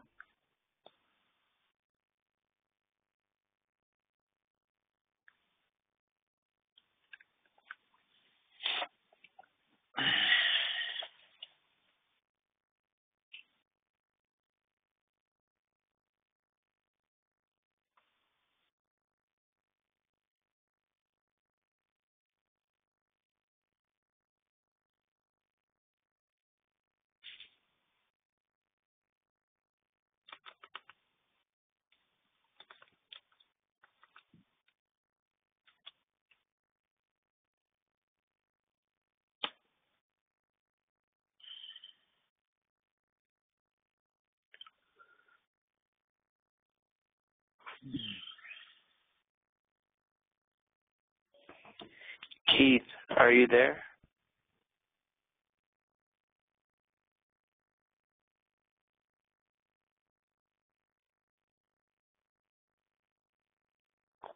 Hello? Yes. Oh, yes. Subhash said, I guess everybody was supposed to come at 11:05, but I guess maybe another 2, 3, 5 minutes. 2, 3, 5 minutes. Okay. He'll be back. Okay. Okay, thank you. Okay, meanwhile, I guess if you know how to set up I can only hear on my phone, but I'm not able to hear on my computer. Do you think you can debug that, or you won't know how to do it? I'm using the WebEx app, so I think it's way easier. You can see the video and everything on my iPhone. So yeah, I tried using that app too, but I think it's better if I hear everything on my computer too. I can put on a headset. I understand. Yeah. Did you get a link to Yeah, I got a link. I clicked on the link and joined the meeting, but when I connected to WebEx, my headset doesn't show up. Like you see everyone's name did you on the install WebEx. it? Did you install it? Because if it's not in your computer already, it will ask you to install it first. That's what I did, because when I first clicked on the link, right, it just kept downloading, but then the screen never popped up. So Okay, for me the screen just popped up. I'll go ahead and download WebEx right now. yeah, try doing that, and then maybe the screen will appear too. I'm sorry. What happened? Any issues? Yeah, I'm on my phone, and I was just trying to see if I can hear the sound on my computer, because right now I can see the screen on my computer, but I hear from my phone. I was wondering if I could set up on my computer as well. Yeah, like I mean, you will have an option. Once you go to the the audio, pretty much you will have an option to switch audio. I'm not going to switch audio right now because I will get disconnected. So you can disconnect the audio.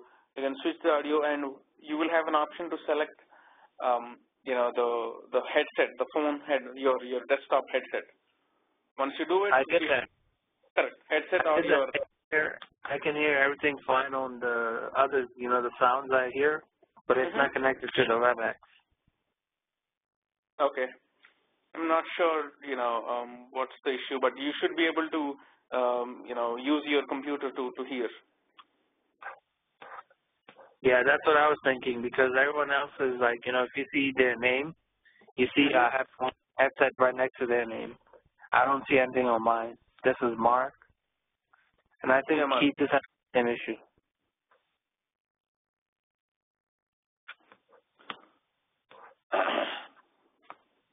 Probably you may have to just configure your system and make sure that, you are able to see. Okay. And are we going to get the blog access after today or tomorrow? For the December, this new batch, we haven't created the blog yet. Okay.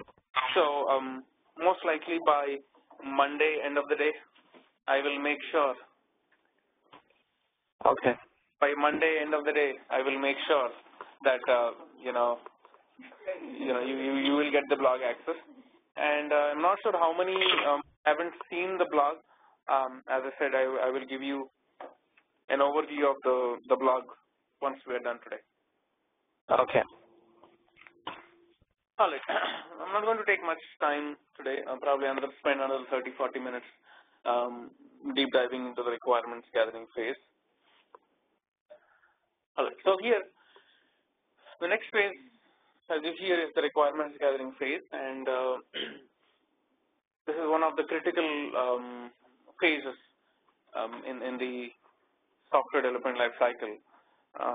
Let me quickly list out some of the milestones that are accomplished in this phase, and then probably we can deep dive into each of the milestones separately. So to start with, in the requirements gathering phase, the first milestone is business requirement document, which is called as BRD.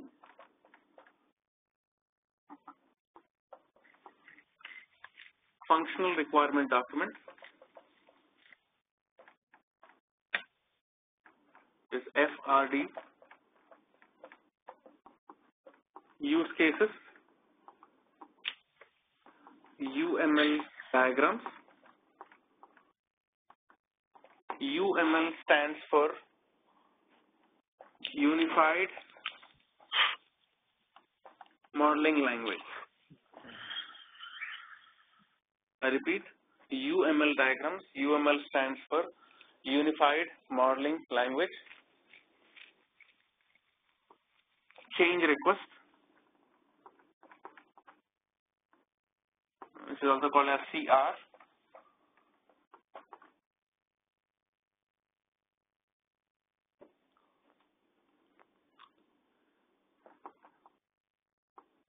Data mapping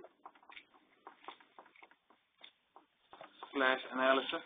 Data mapping, data analysis.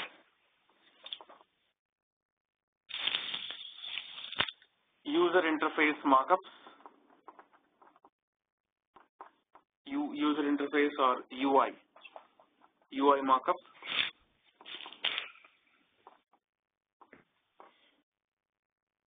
We also have RTM, requirements traceability matrix.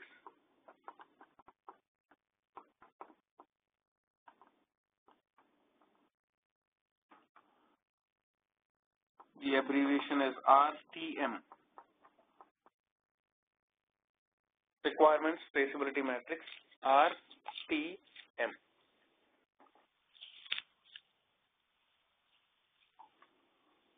All right. As I said, some of the milestones accomplished in the requirements gathering phase are business requirement document, BRD, functional requirement document, FRD, use cases, UML diagrams, unified modeling language, change request, CR, data mapping and data analysis, user interface markup, user interface or UI, followed by requirements traceability matrix, RTM.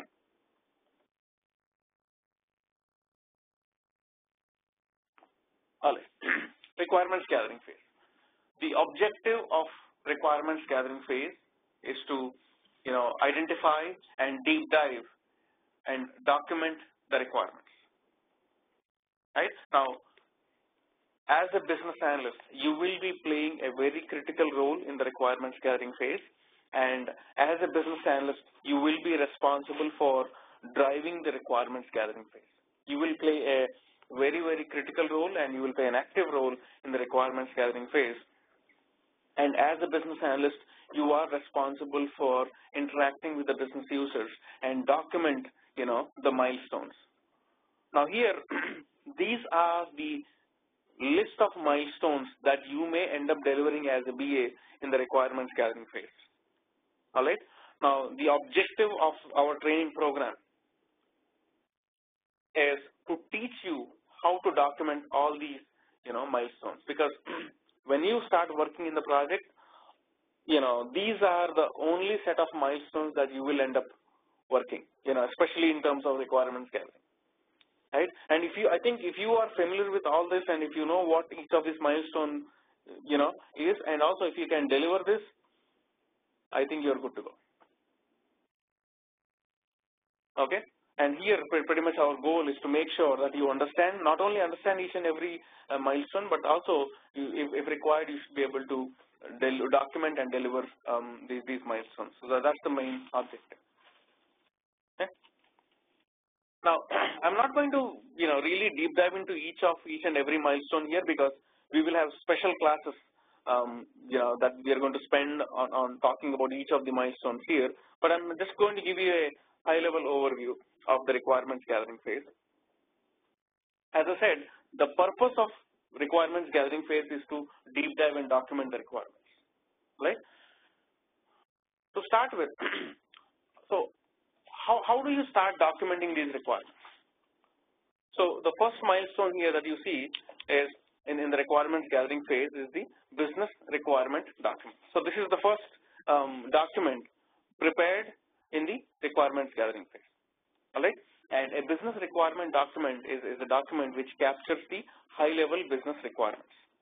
Okay, now the question is, how do you get started and how do you start documenting the business requirements?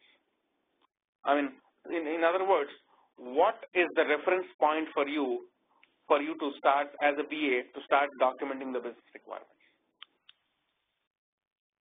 What is the reference guide for you?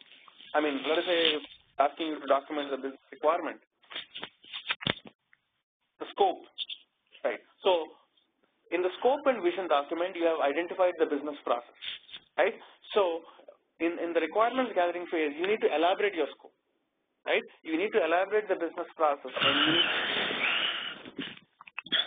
folks, please mute your lines.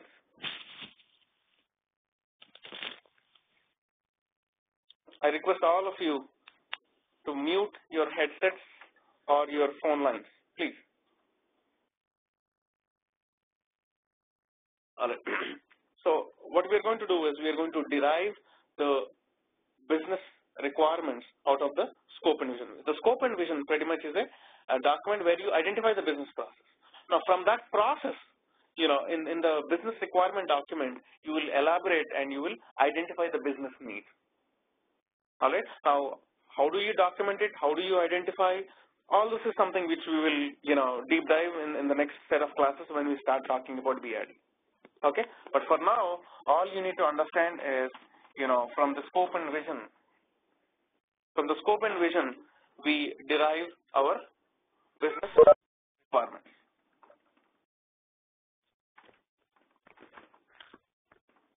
All right. Now, as I said, business requirements are high level, right? And business requirements, as I said, will document the business need, but it will not document the solution. All right?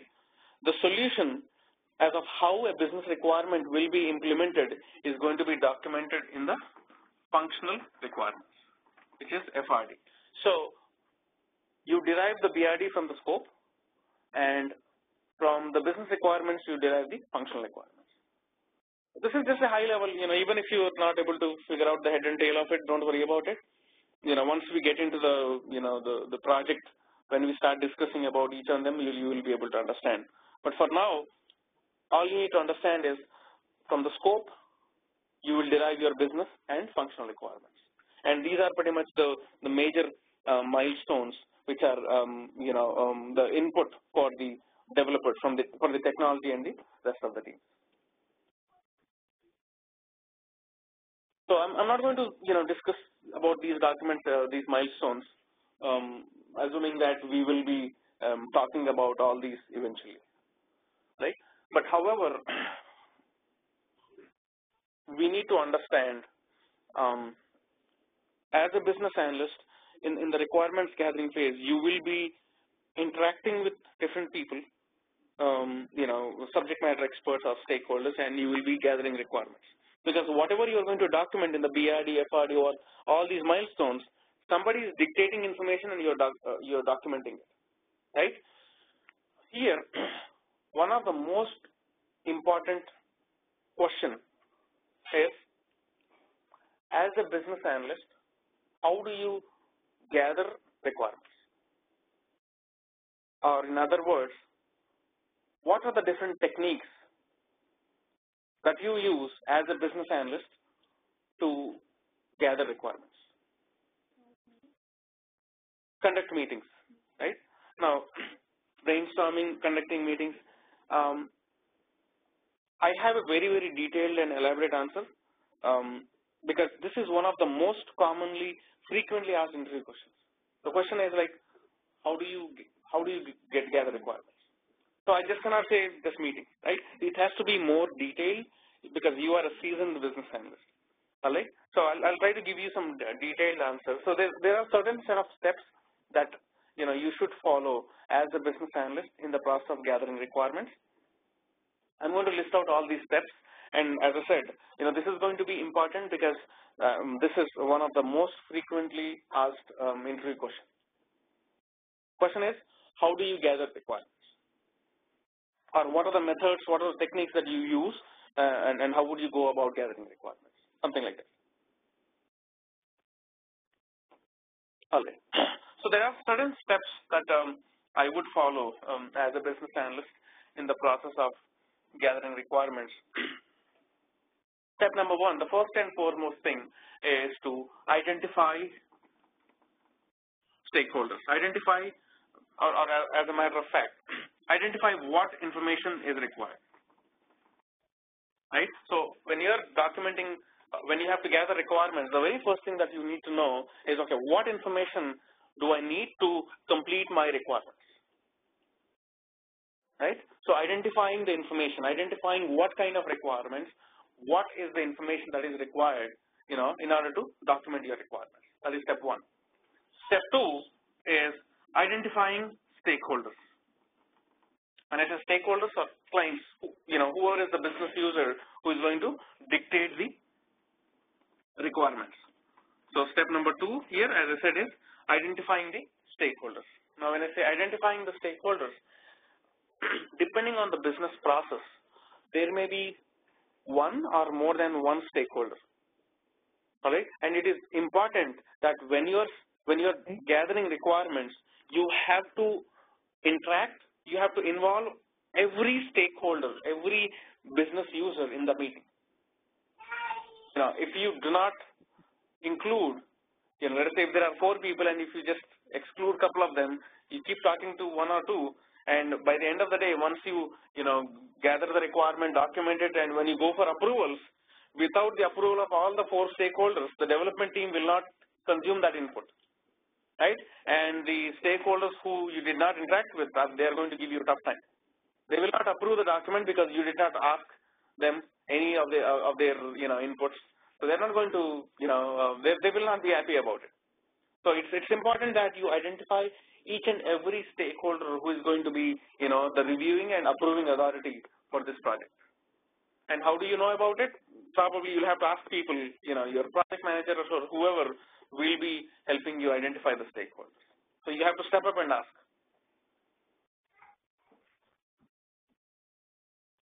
All right. Now, step 3 is once you identify the stakeholders, then step 3 is set up meeting. Now, setting up meeting, there are different types of meetings or methods that you would use. Let us say if there is only one stakeholder that you have to meet, then the meeting that you set up is called as one-on-one meeting. Right? Or it could be a JAD session. JAD session, J-A-D. JAD session refers to Joint Application Development Session.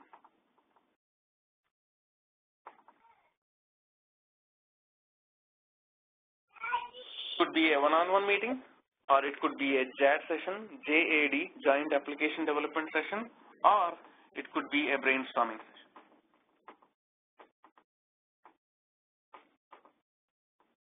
Right? So depending on the number of stakeholders available, let us say if you have one person you're interacting with one-on-one, it's a one-on-one meeting. Joint application development, when we have a group of business users and you're interacting with them, or even if a technology team person also jumps in, it could be a JAD session. You're trying to, together you sit together and you discuss, how things to be done. It's a joint application development, right? Brainstorming session is a session where, you identify, you have 10 solutions, and the purpose of brainstorming session is to discuss about each and every solution, and the outcome is to identify the best possible solution among the available list of options. Kind of, brainstorming each and every ideas, brainstorming thoughts, and making sure that everybody agrees on the end result. Okay? Any questions so far? How would you come up with questions to these sessions, for these meetings?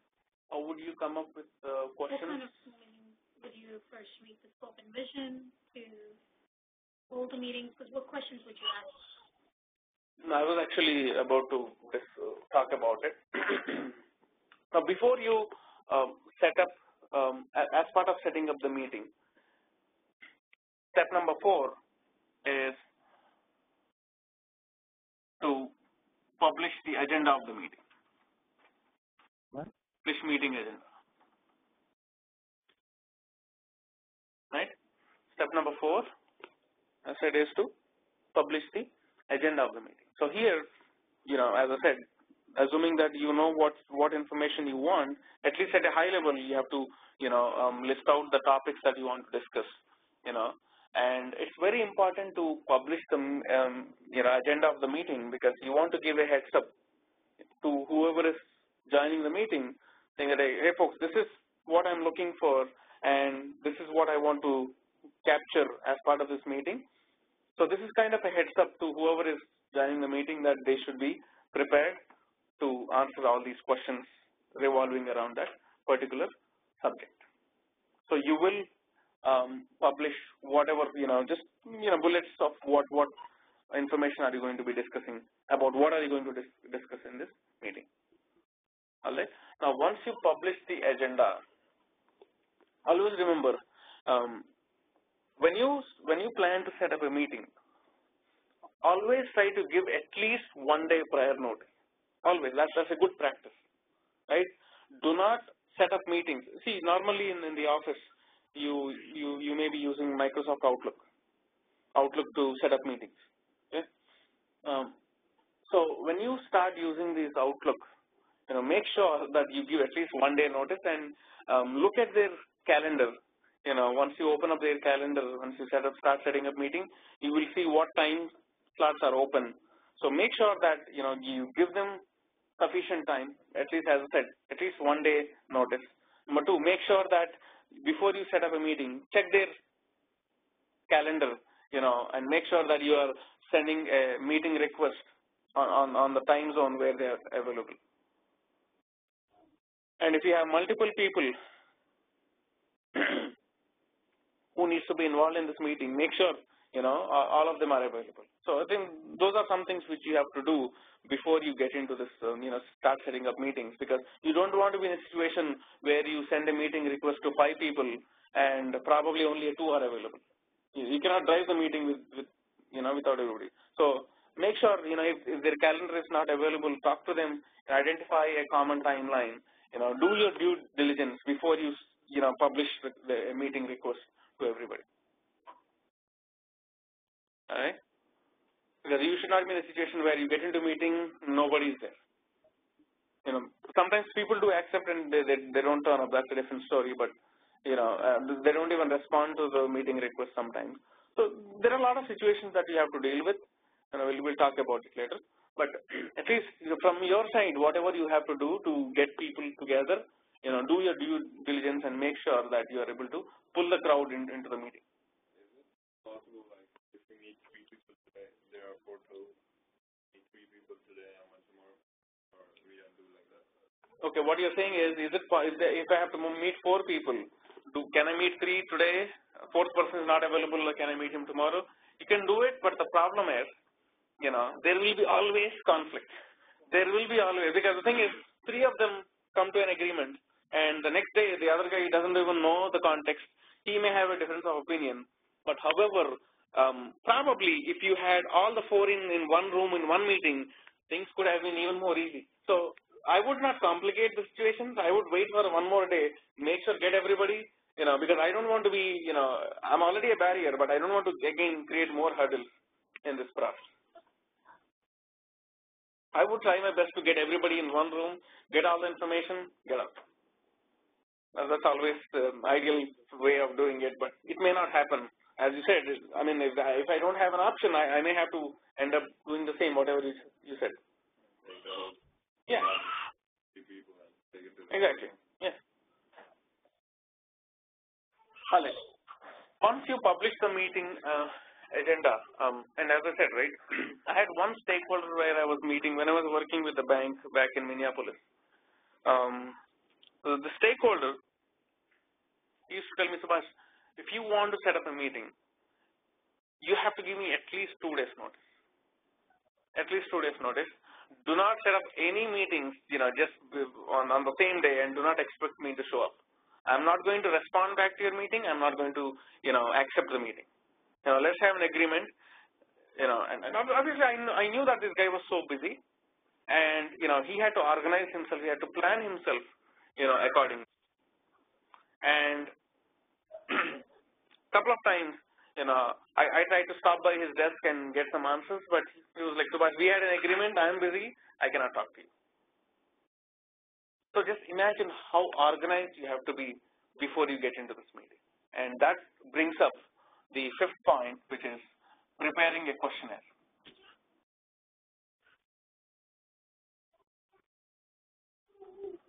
Right? So before you get into the meeting, you have to have, a list of questions that you want to ask. Anything that makes sense. I mean, I would not recommend you to get into a meeting without having any information, without having no knowledge, and just sitting in the meeting and expect people to talk. That should never happen. I mean, even if you are starting on a new project today, it's not an excuse that you're not prepared. What I would do is I would do my homework.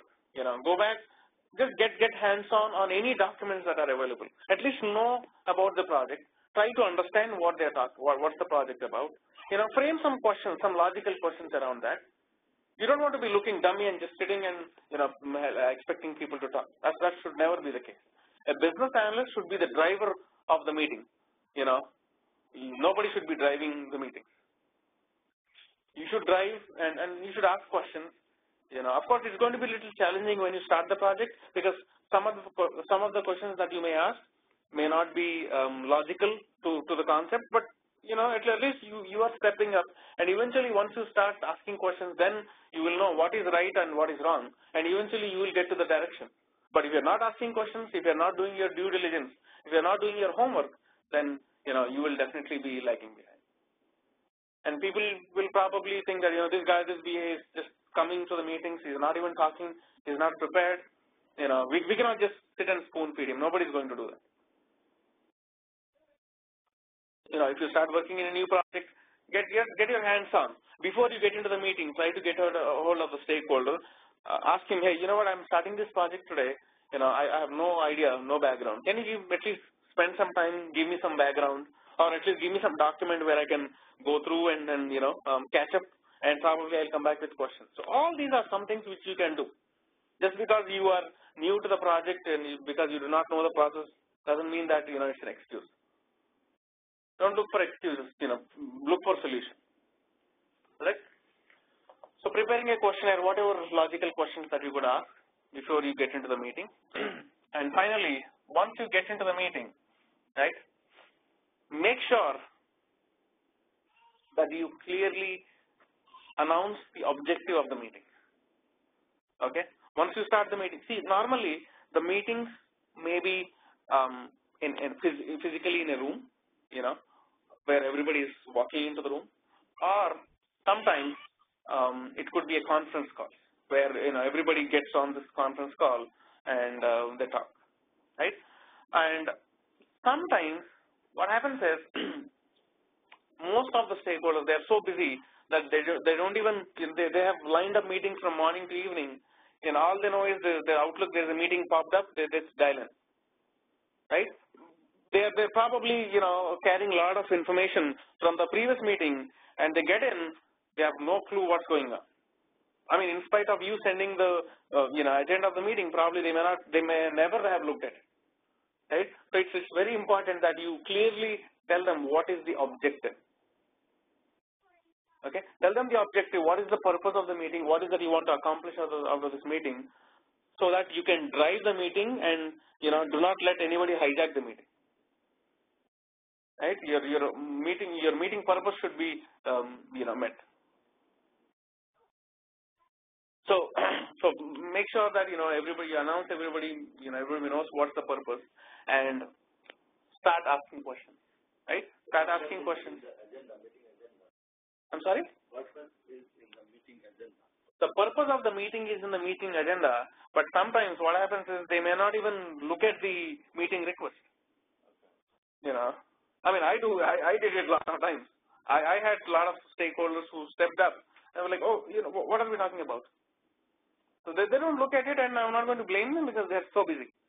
So they have to brief the agenda again. Right, brief of the agenda, saying that, okay, folks, this is the purpose of the meeting. This is what I want to accomplish in the meeting, just to make sure everybody is on the same page.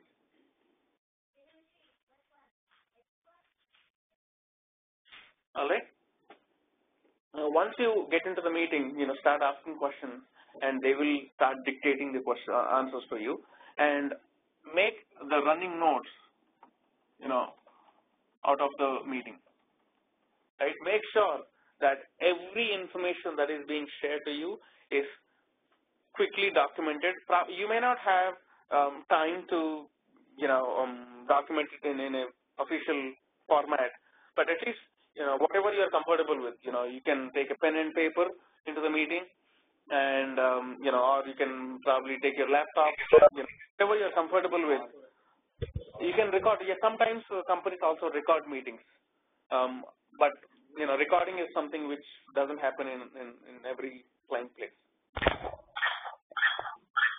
Sure. Make sure that you are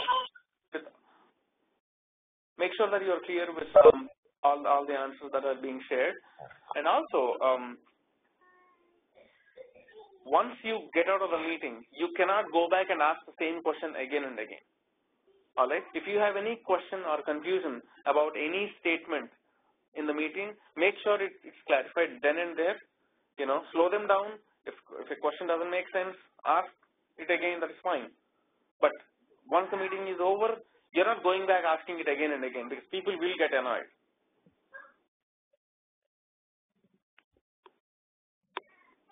Okay.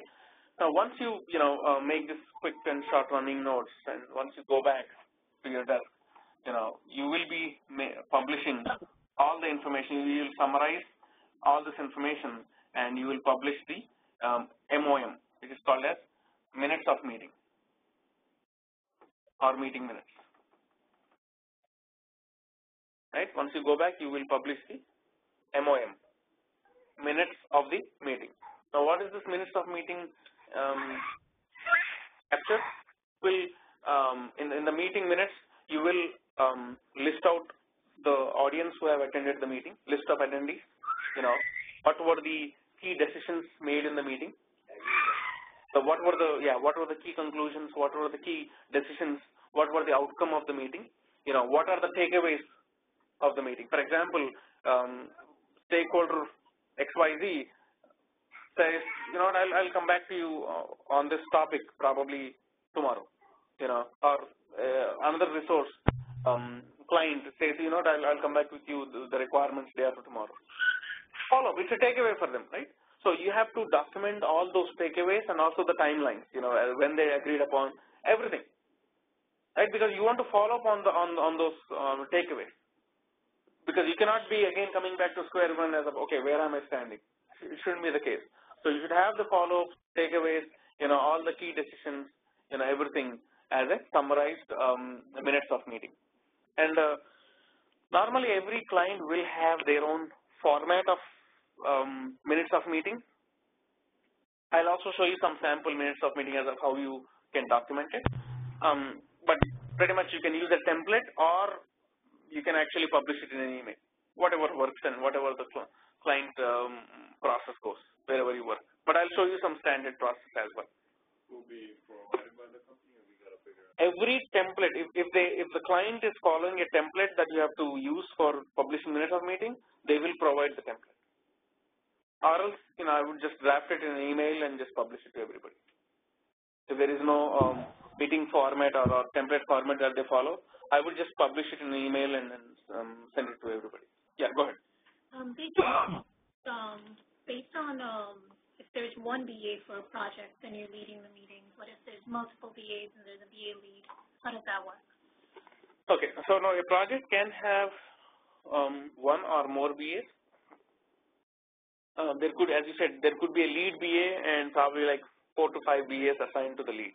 So the lead BA is going to identify all the requirements at a high level, and he'll allocate the tasks, the requirement tasks, to the respective BAs. So every BA will have his own set of BRDs and FRDs that he or she may have to deliver.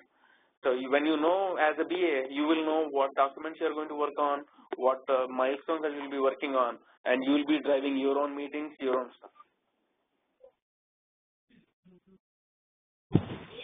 So, Subhash, so when is the meeting minute be prepared? Like right immediately after the meeting, or on the same table? Yeah, I mean, you cannot publish the meeting minutes after a month, right? You have to, as soon as the meeting, I would publish, at least by end of the day, I would publish the meeting minutes to the entire audience, whoever, needs to be copied. And, the assumption is that this meeting minutes is kind of a agreement copy between the and the technology, the business users. And if the business users, the business users' expectation is that the business users are reviewing the minutes of meeting, and they're accepting it as an acknowledgement. And if they have a difference of opinion, if they think that the meeting minutes is incorrect, is different what was agreed in the meeting, they have to revert back immediately, and they have to say that, I think, you documented it incorrectly, or there is some miscommunication. So they have to reply back. If they do not reply back, it means that they said yes. Yeah, okay. This is about the emailing thing. Right? What if it's on the table? You show it to them and get signed off from every one of the stakeholder participating in the meeting? Yeah, yes, you may also do it what happens is if you're in a meeting, as you speak, you keep documenting all the meeting minutes. Probably on a projector, you will be sharing your screen, and you will be documenting whatever was discussed, and you'll show it to them. But I would always email. You should always email, because you need a proof. Right, saying, this was what was discussed, and this is what we are agreeing upon. Yeah, absolutely. Always keep emails, because stakeholders may not stick to their words. Yeah, right. That's true. Like you said, they may not even get a chance to see the agenda. So how do they be, following up those stuff? Right. So even if it's on the table, it is better to send them email afterwards. Yeah, right? It is always. You have to always publish an email. Meeting minutes is always published to everybody. Okay, very good. Thank you. In the meeting room, everybody may agree, but we need an acknowledgement receipt. Okay. Because the information that you have gathered is eventually going to be boiling down into your BRDs, FRD, and into all your requirement documents. So it's important, because what happens is you spend so much time, organizing these meetings, documenting information, going back and updating your documents, and you don't want to be in a situation where after a week when you share the actual document for review, you don't want to be in a situation where they come back and they say, I don't think we never discussed about this concept. Absolutely. Right? That's what exactly happens in real life. It happens, and we don't want to be in a situation like that. Okay, good. Thank you.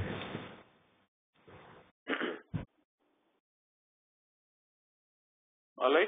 So these are the different steps that as a BA you would be following in the process of gathering or documenting information. Do you set up meetings only with the stakeholders, or since you're a liaison between the stakeholders and the technical, would you be setting up meetings with them too to deliver? Yes, you will also be interacting with the technology team. And in this process, yes, you will be setting up meetings with architects, developers, a lot of people as well. I haven't reached there, started talking about it. Yes, but yes, I think to answer your question, yes, you will see. You are the only person in the project who will be interacting with everybody, in the project.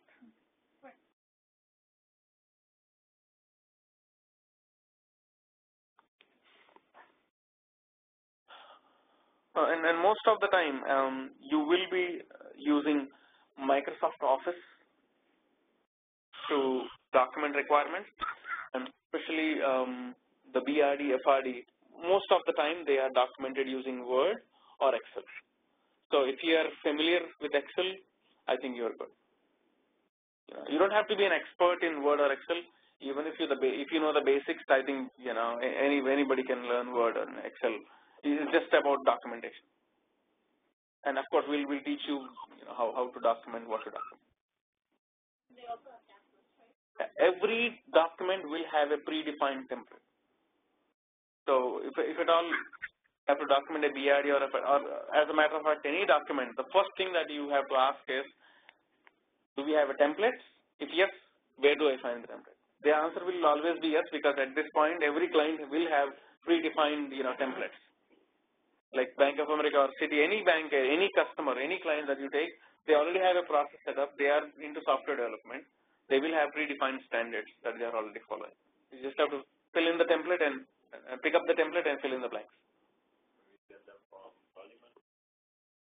The project manager may give it to you, or whoever, a lead BA or whoever you are working with. The only thing is you have to step up and ask for it. All right. Any questions, folks? What is the time frame of a BRD delivery? Again, I don't have a solid answer for it. It purely depends on, I cannot even give you a general answer, because it depends on how complex the timelines are, right? How complex the requirements are, and pretty much based on the complexity of the requirements, the timelines are decided, right? Now, it could be 3 month, 6 month, 1 month. It could be anything.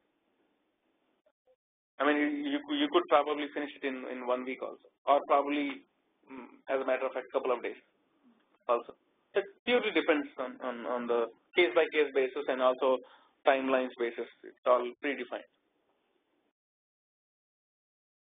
Normally, the project managers, come up with a high-level estimate based on the volume, based by looking at the scope. They come up with kind of a ballpark estimate of the timelines. Sometimes they may be right, but most of the time they are wrong. They always underestimate stuff, and the task which actually needs 2 weeks, they may ask you to deliver it in 2 days. These are all things which are likely to happen. And whenever you get into these situations, you have to start interacting, start communicating, start speaking up. When there is an expectation, always, do not panic. There is no need for panicking. Always be upfront, be clear, speak up. Okay, if you need something, ask for it.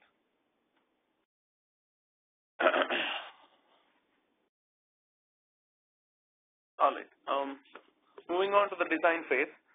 The design phase is another critical phase in this whole process. Once the requirements are complete, then as a business analyst, first of all, before you actually start the design phase, you will be responsible for setting up meetings. Once you finish documenting these requirements, you will be responsible for setting up meetings with the business users and review the document with them, consume all the input, if they give you more requirements, if they change some requirements, once they start looking, you have to update the document again and make sure that they review it and get an official approval from them. Now, the official approval can be as simple as an email stating that, we have reviewed it and I'm officially approving it, and this is pretty much what I want as part of the next software release. So we need an official approval, and once the official approval is given by the stakeholders, then the design phase starts.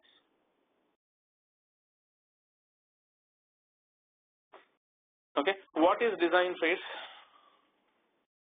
What is the objective of design phase? What are the milestones accomplished in the design phase? So in the design phase, one of the most important milestone accomplished is TDD, Technical Design Document.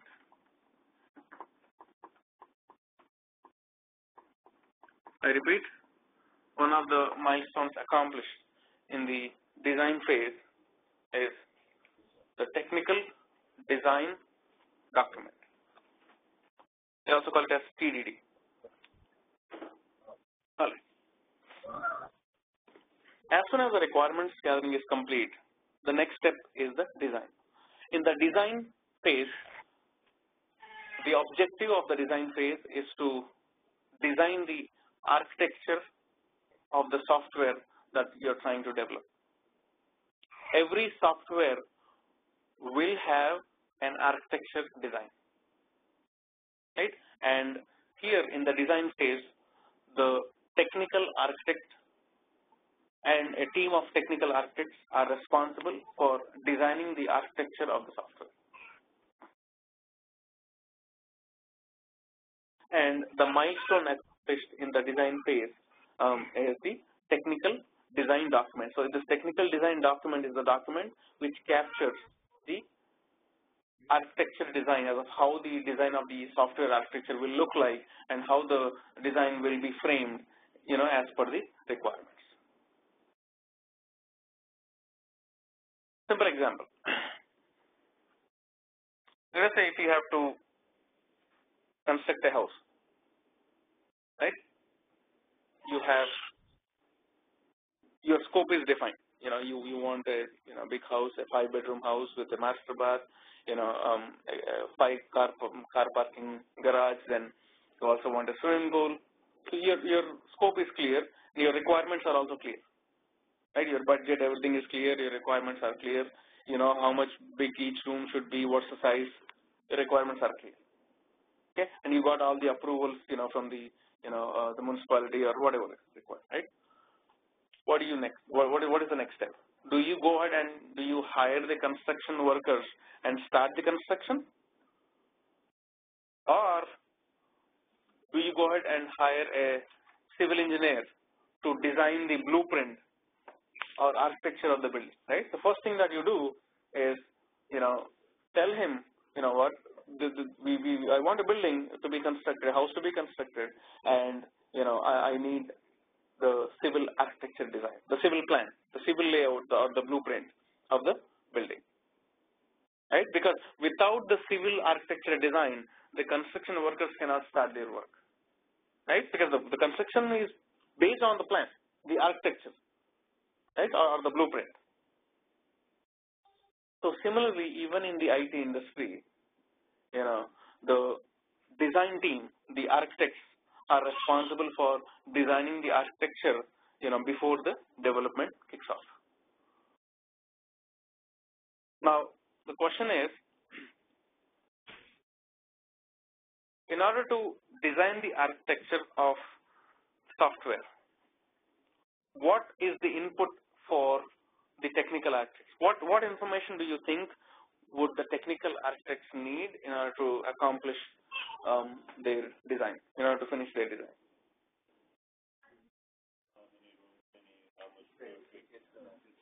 All the details. All the details, like what? What is expected by the company. Right. So here, yeah, what you said is right. So here, they would need the requirements, right? They would need the requirements in order to give a architecture design. See, if you go to a civil engineer and ask him to give you an architecture design, he's going to ask you, okay, what do you want? What are your requirements, right?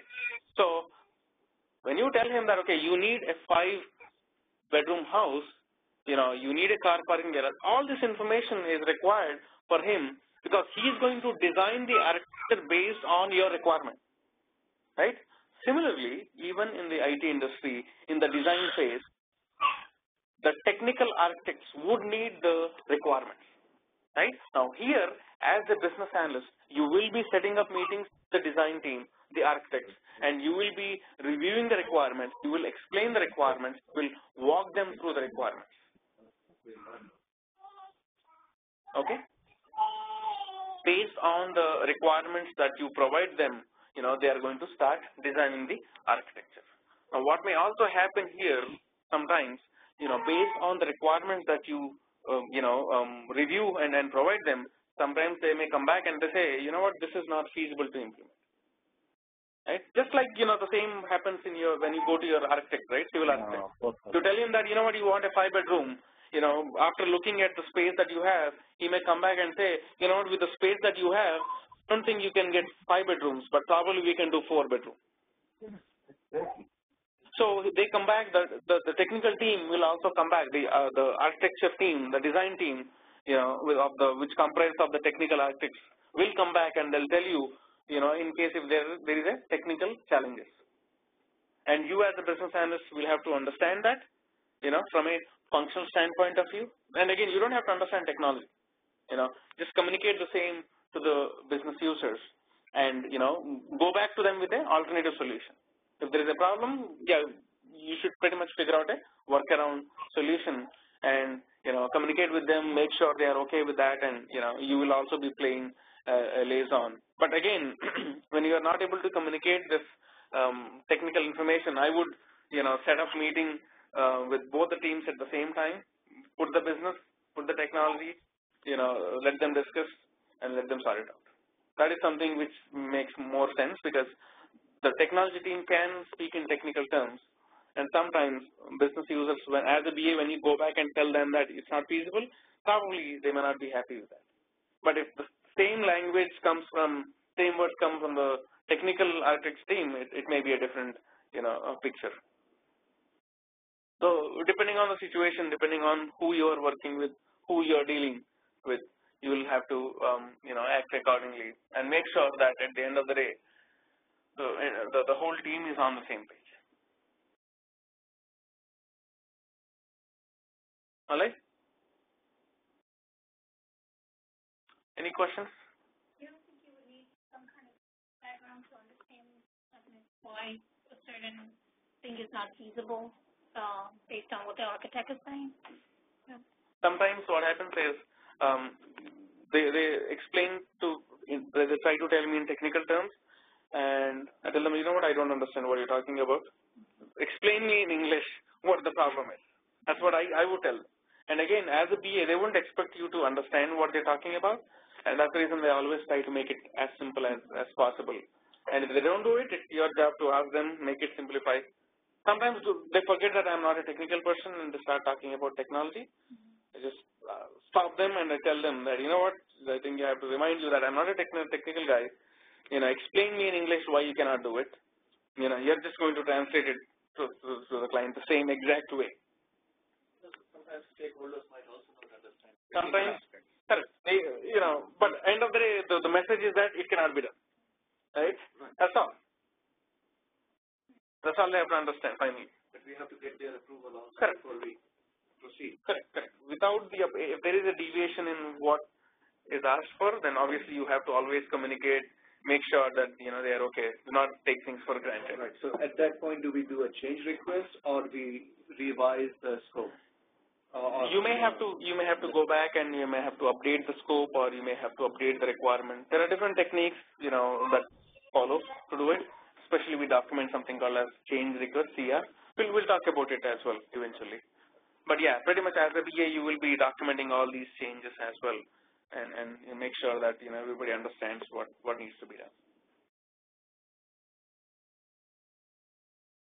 Hey Subhash, can you say that can you say that the design phase is the process flow or the business process flow of the requirement, of the technical requirement?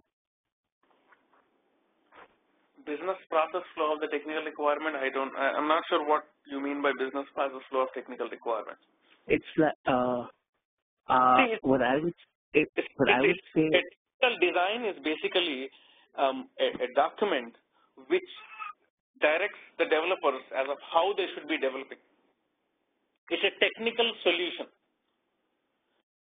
If a civil architect is designing a civil plan, the civil architecture plan will tell the construction workers as of how many pillars will this building have, what is the distance between each pillar, what is the size of this pillar, what is the size of the room, everything. So all this information is provided in the civil architecture plan. Similarly, based on the even in the IT industry, the technical design document will pretty much be the referral guide for them to implement the solution. Does that make sense?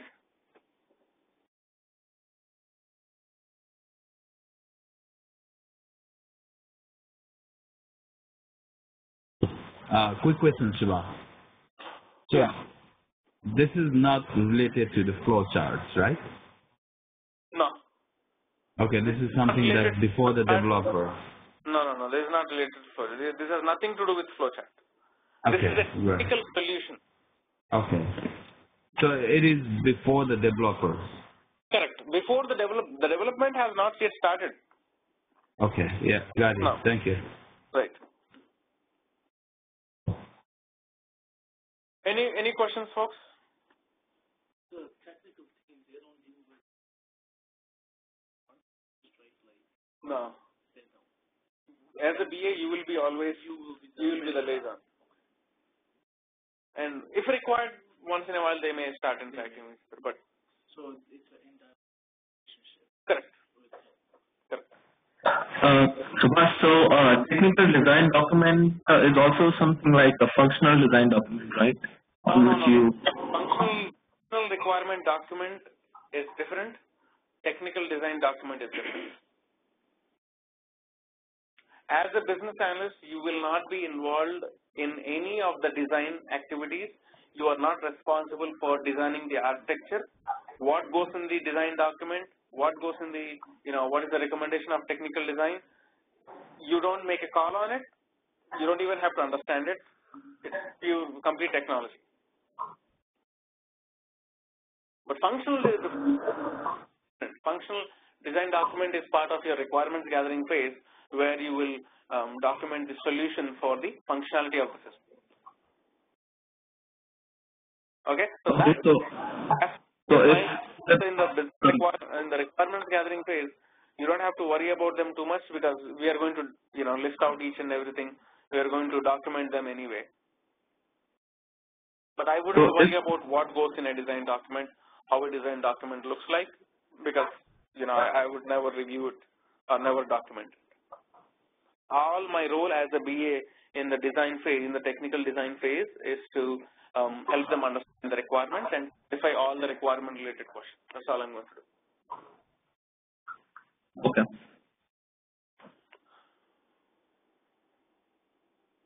Any more questions, folks?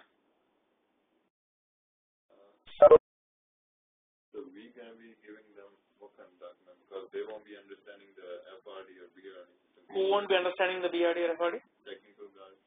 Why not? They will be. Why not? It's the business requirements, functional requirements are written for everybody. Yeah. It's written in English. Assuming that they can understand English, they should be able to understand BRD, FRD also.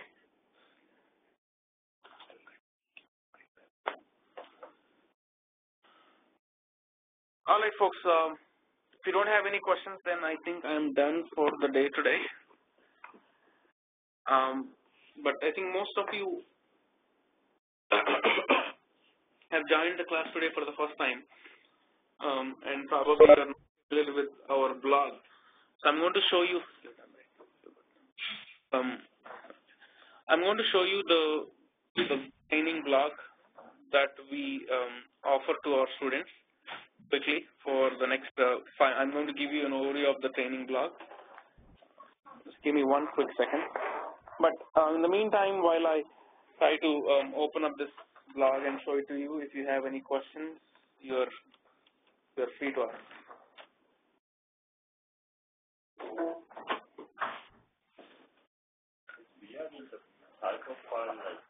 So what document?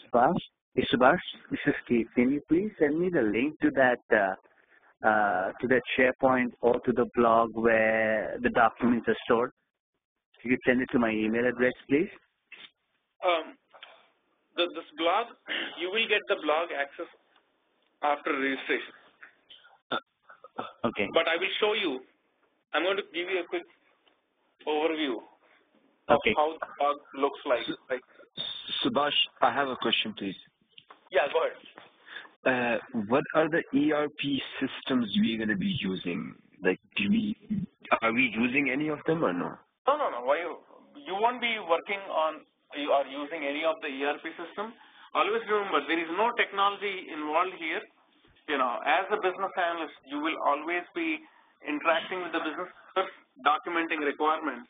And I would say 90% of the time as a BA, you will be working on MS Word or Excel. Okay. Most of the time. Who fills out the technical design document?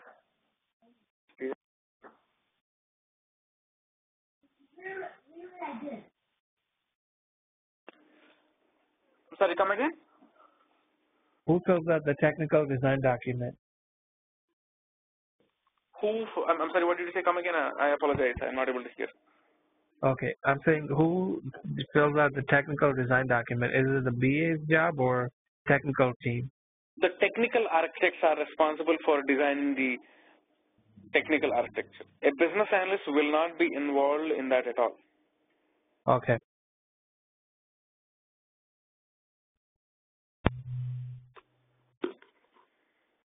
Alright, so let me quickly share the blog with you guys. So if you see this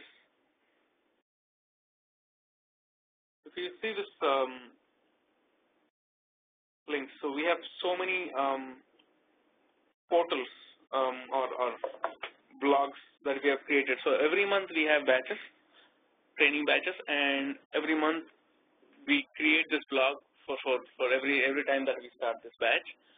So let me go ahead and show you one of the recent most blogs that we created. I had a recent batch. Let me show you the November one.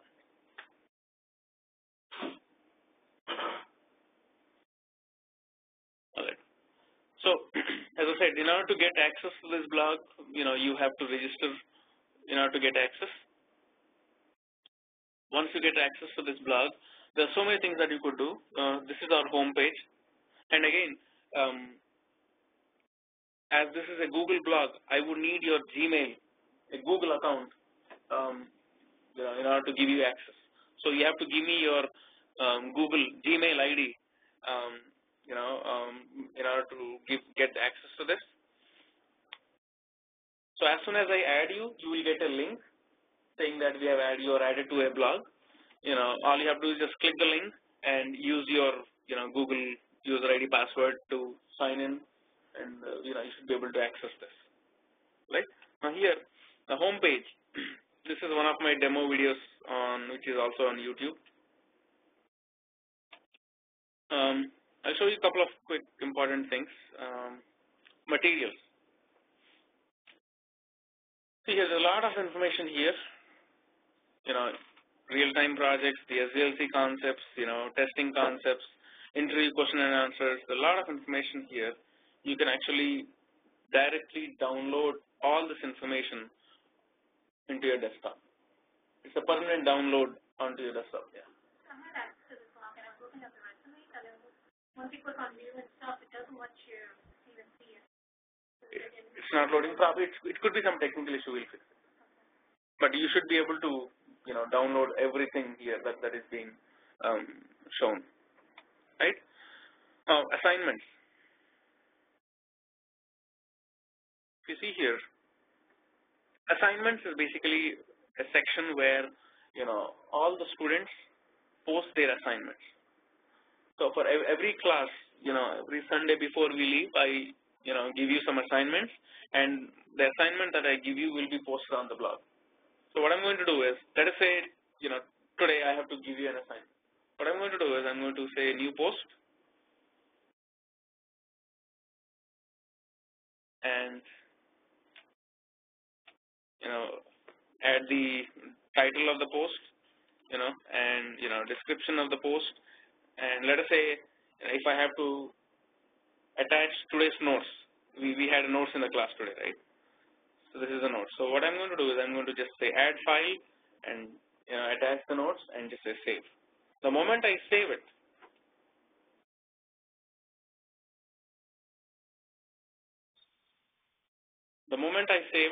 you will see that once you land back, you will see your posting displayed on the top.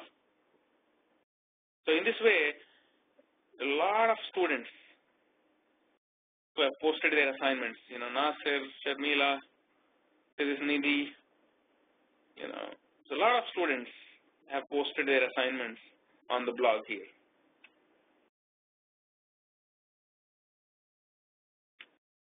You can also breeze through the pages, Pooja, Luna. See, I have posted an assignment. Please prepare the BRD and FRD for the process. And they come back and, they post the assignments back. James, Nina. So this is one good way of, interacting with the students.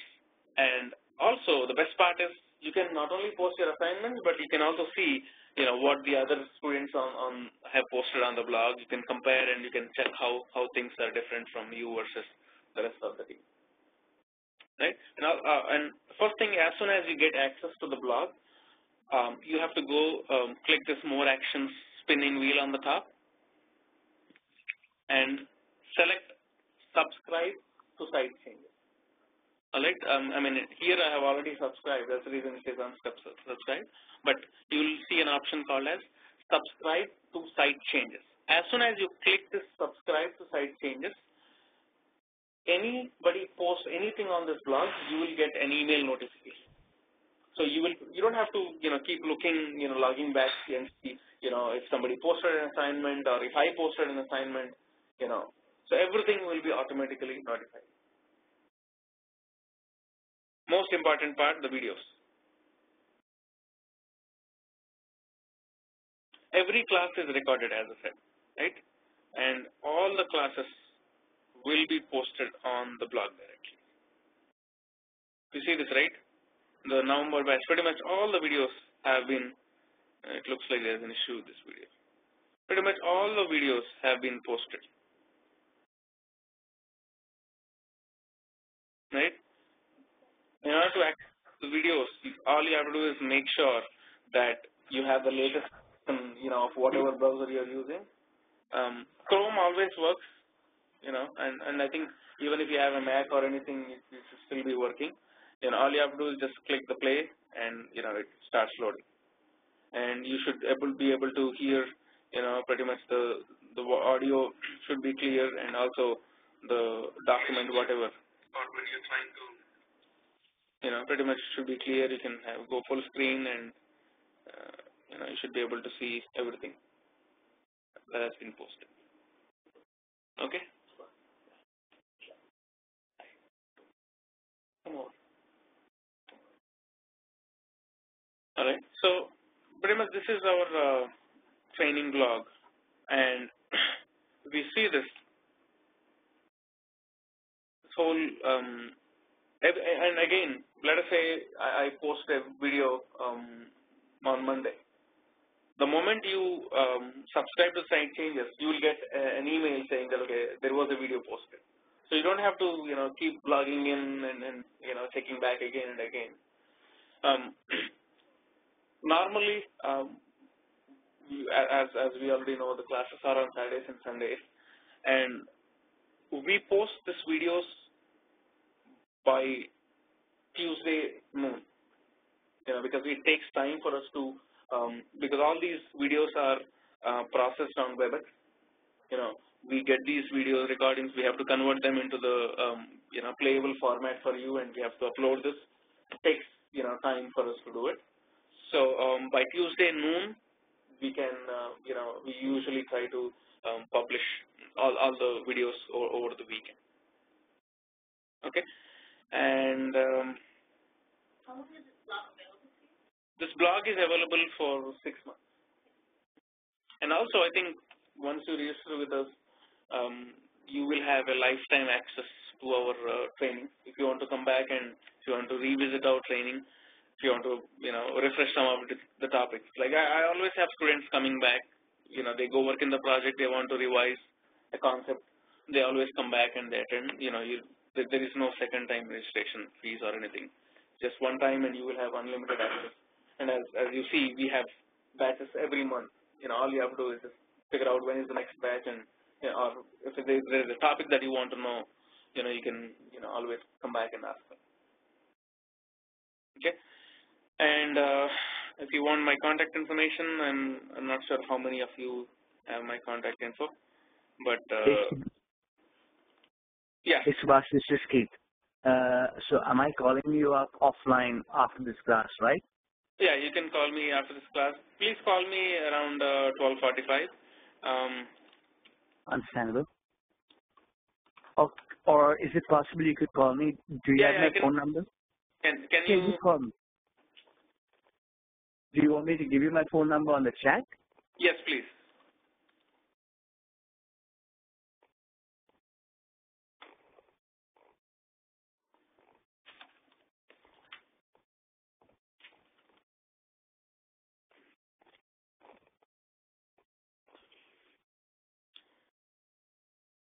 I think I sent it to you. You have it on the chat. All right. So I think there are a lot of people on the online as well. If you are local to New York, New Jersey, you're always welcome. You can come down, attend our class in person as well. I am based in Edison, New Jersey, and I'm in the classroom right now. I have around 5 to 6 students who are also in the class, physically attending this session. But if you're local here, you're always welcome. You can stop by and you can attend our classes in person as well. So you have both the options. Thank you, Subhash. I am dropping the call. Thank you. All right. And I'll talk to you later, okay? All right, folks. So let's touch base again tomorrow, and we will continue our discussion. So till then, thank you very much. You have a wonderful day. Bye. Okay, thanks. Thanks, Subhash. Thank you, Subhash. See you tomorrow.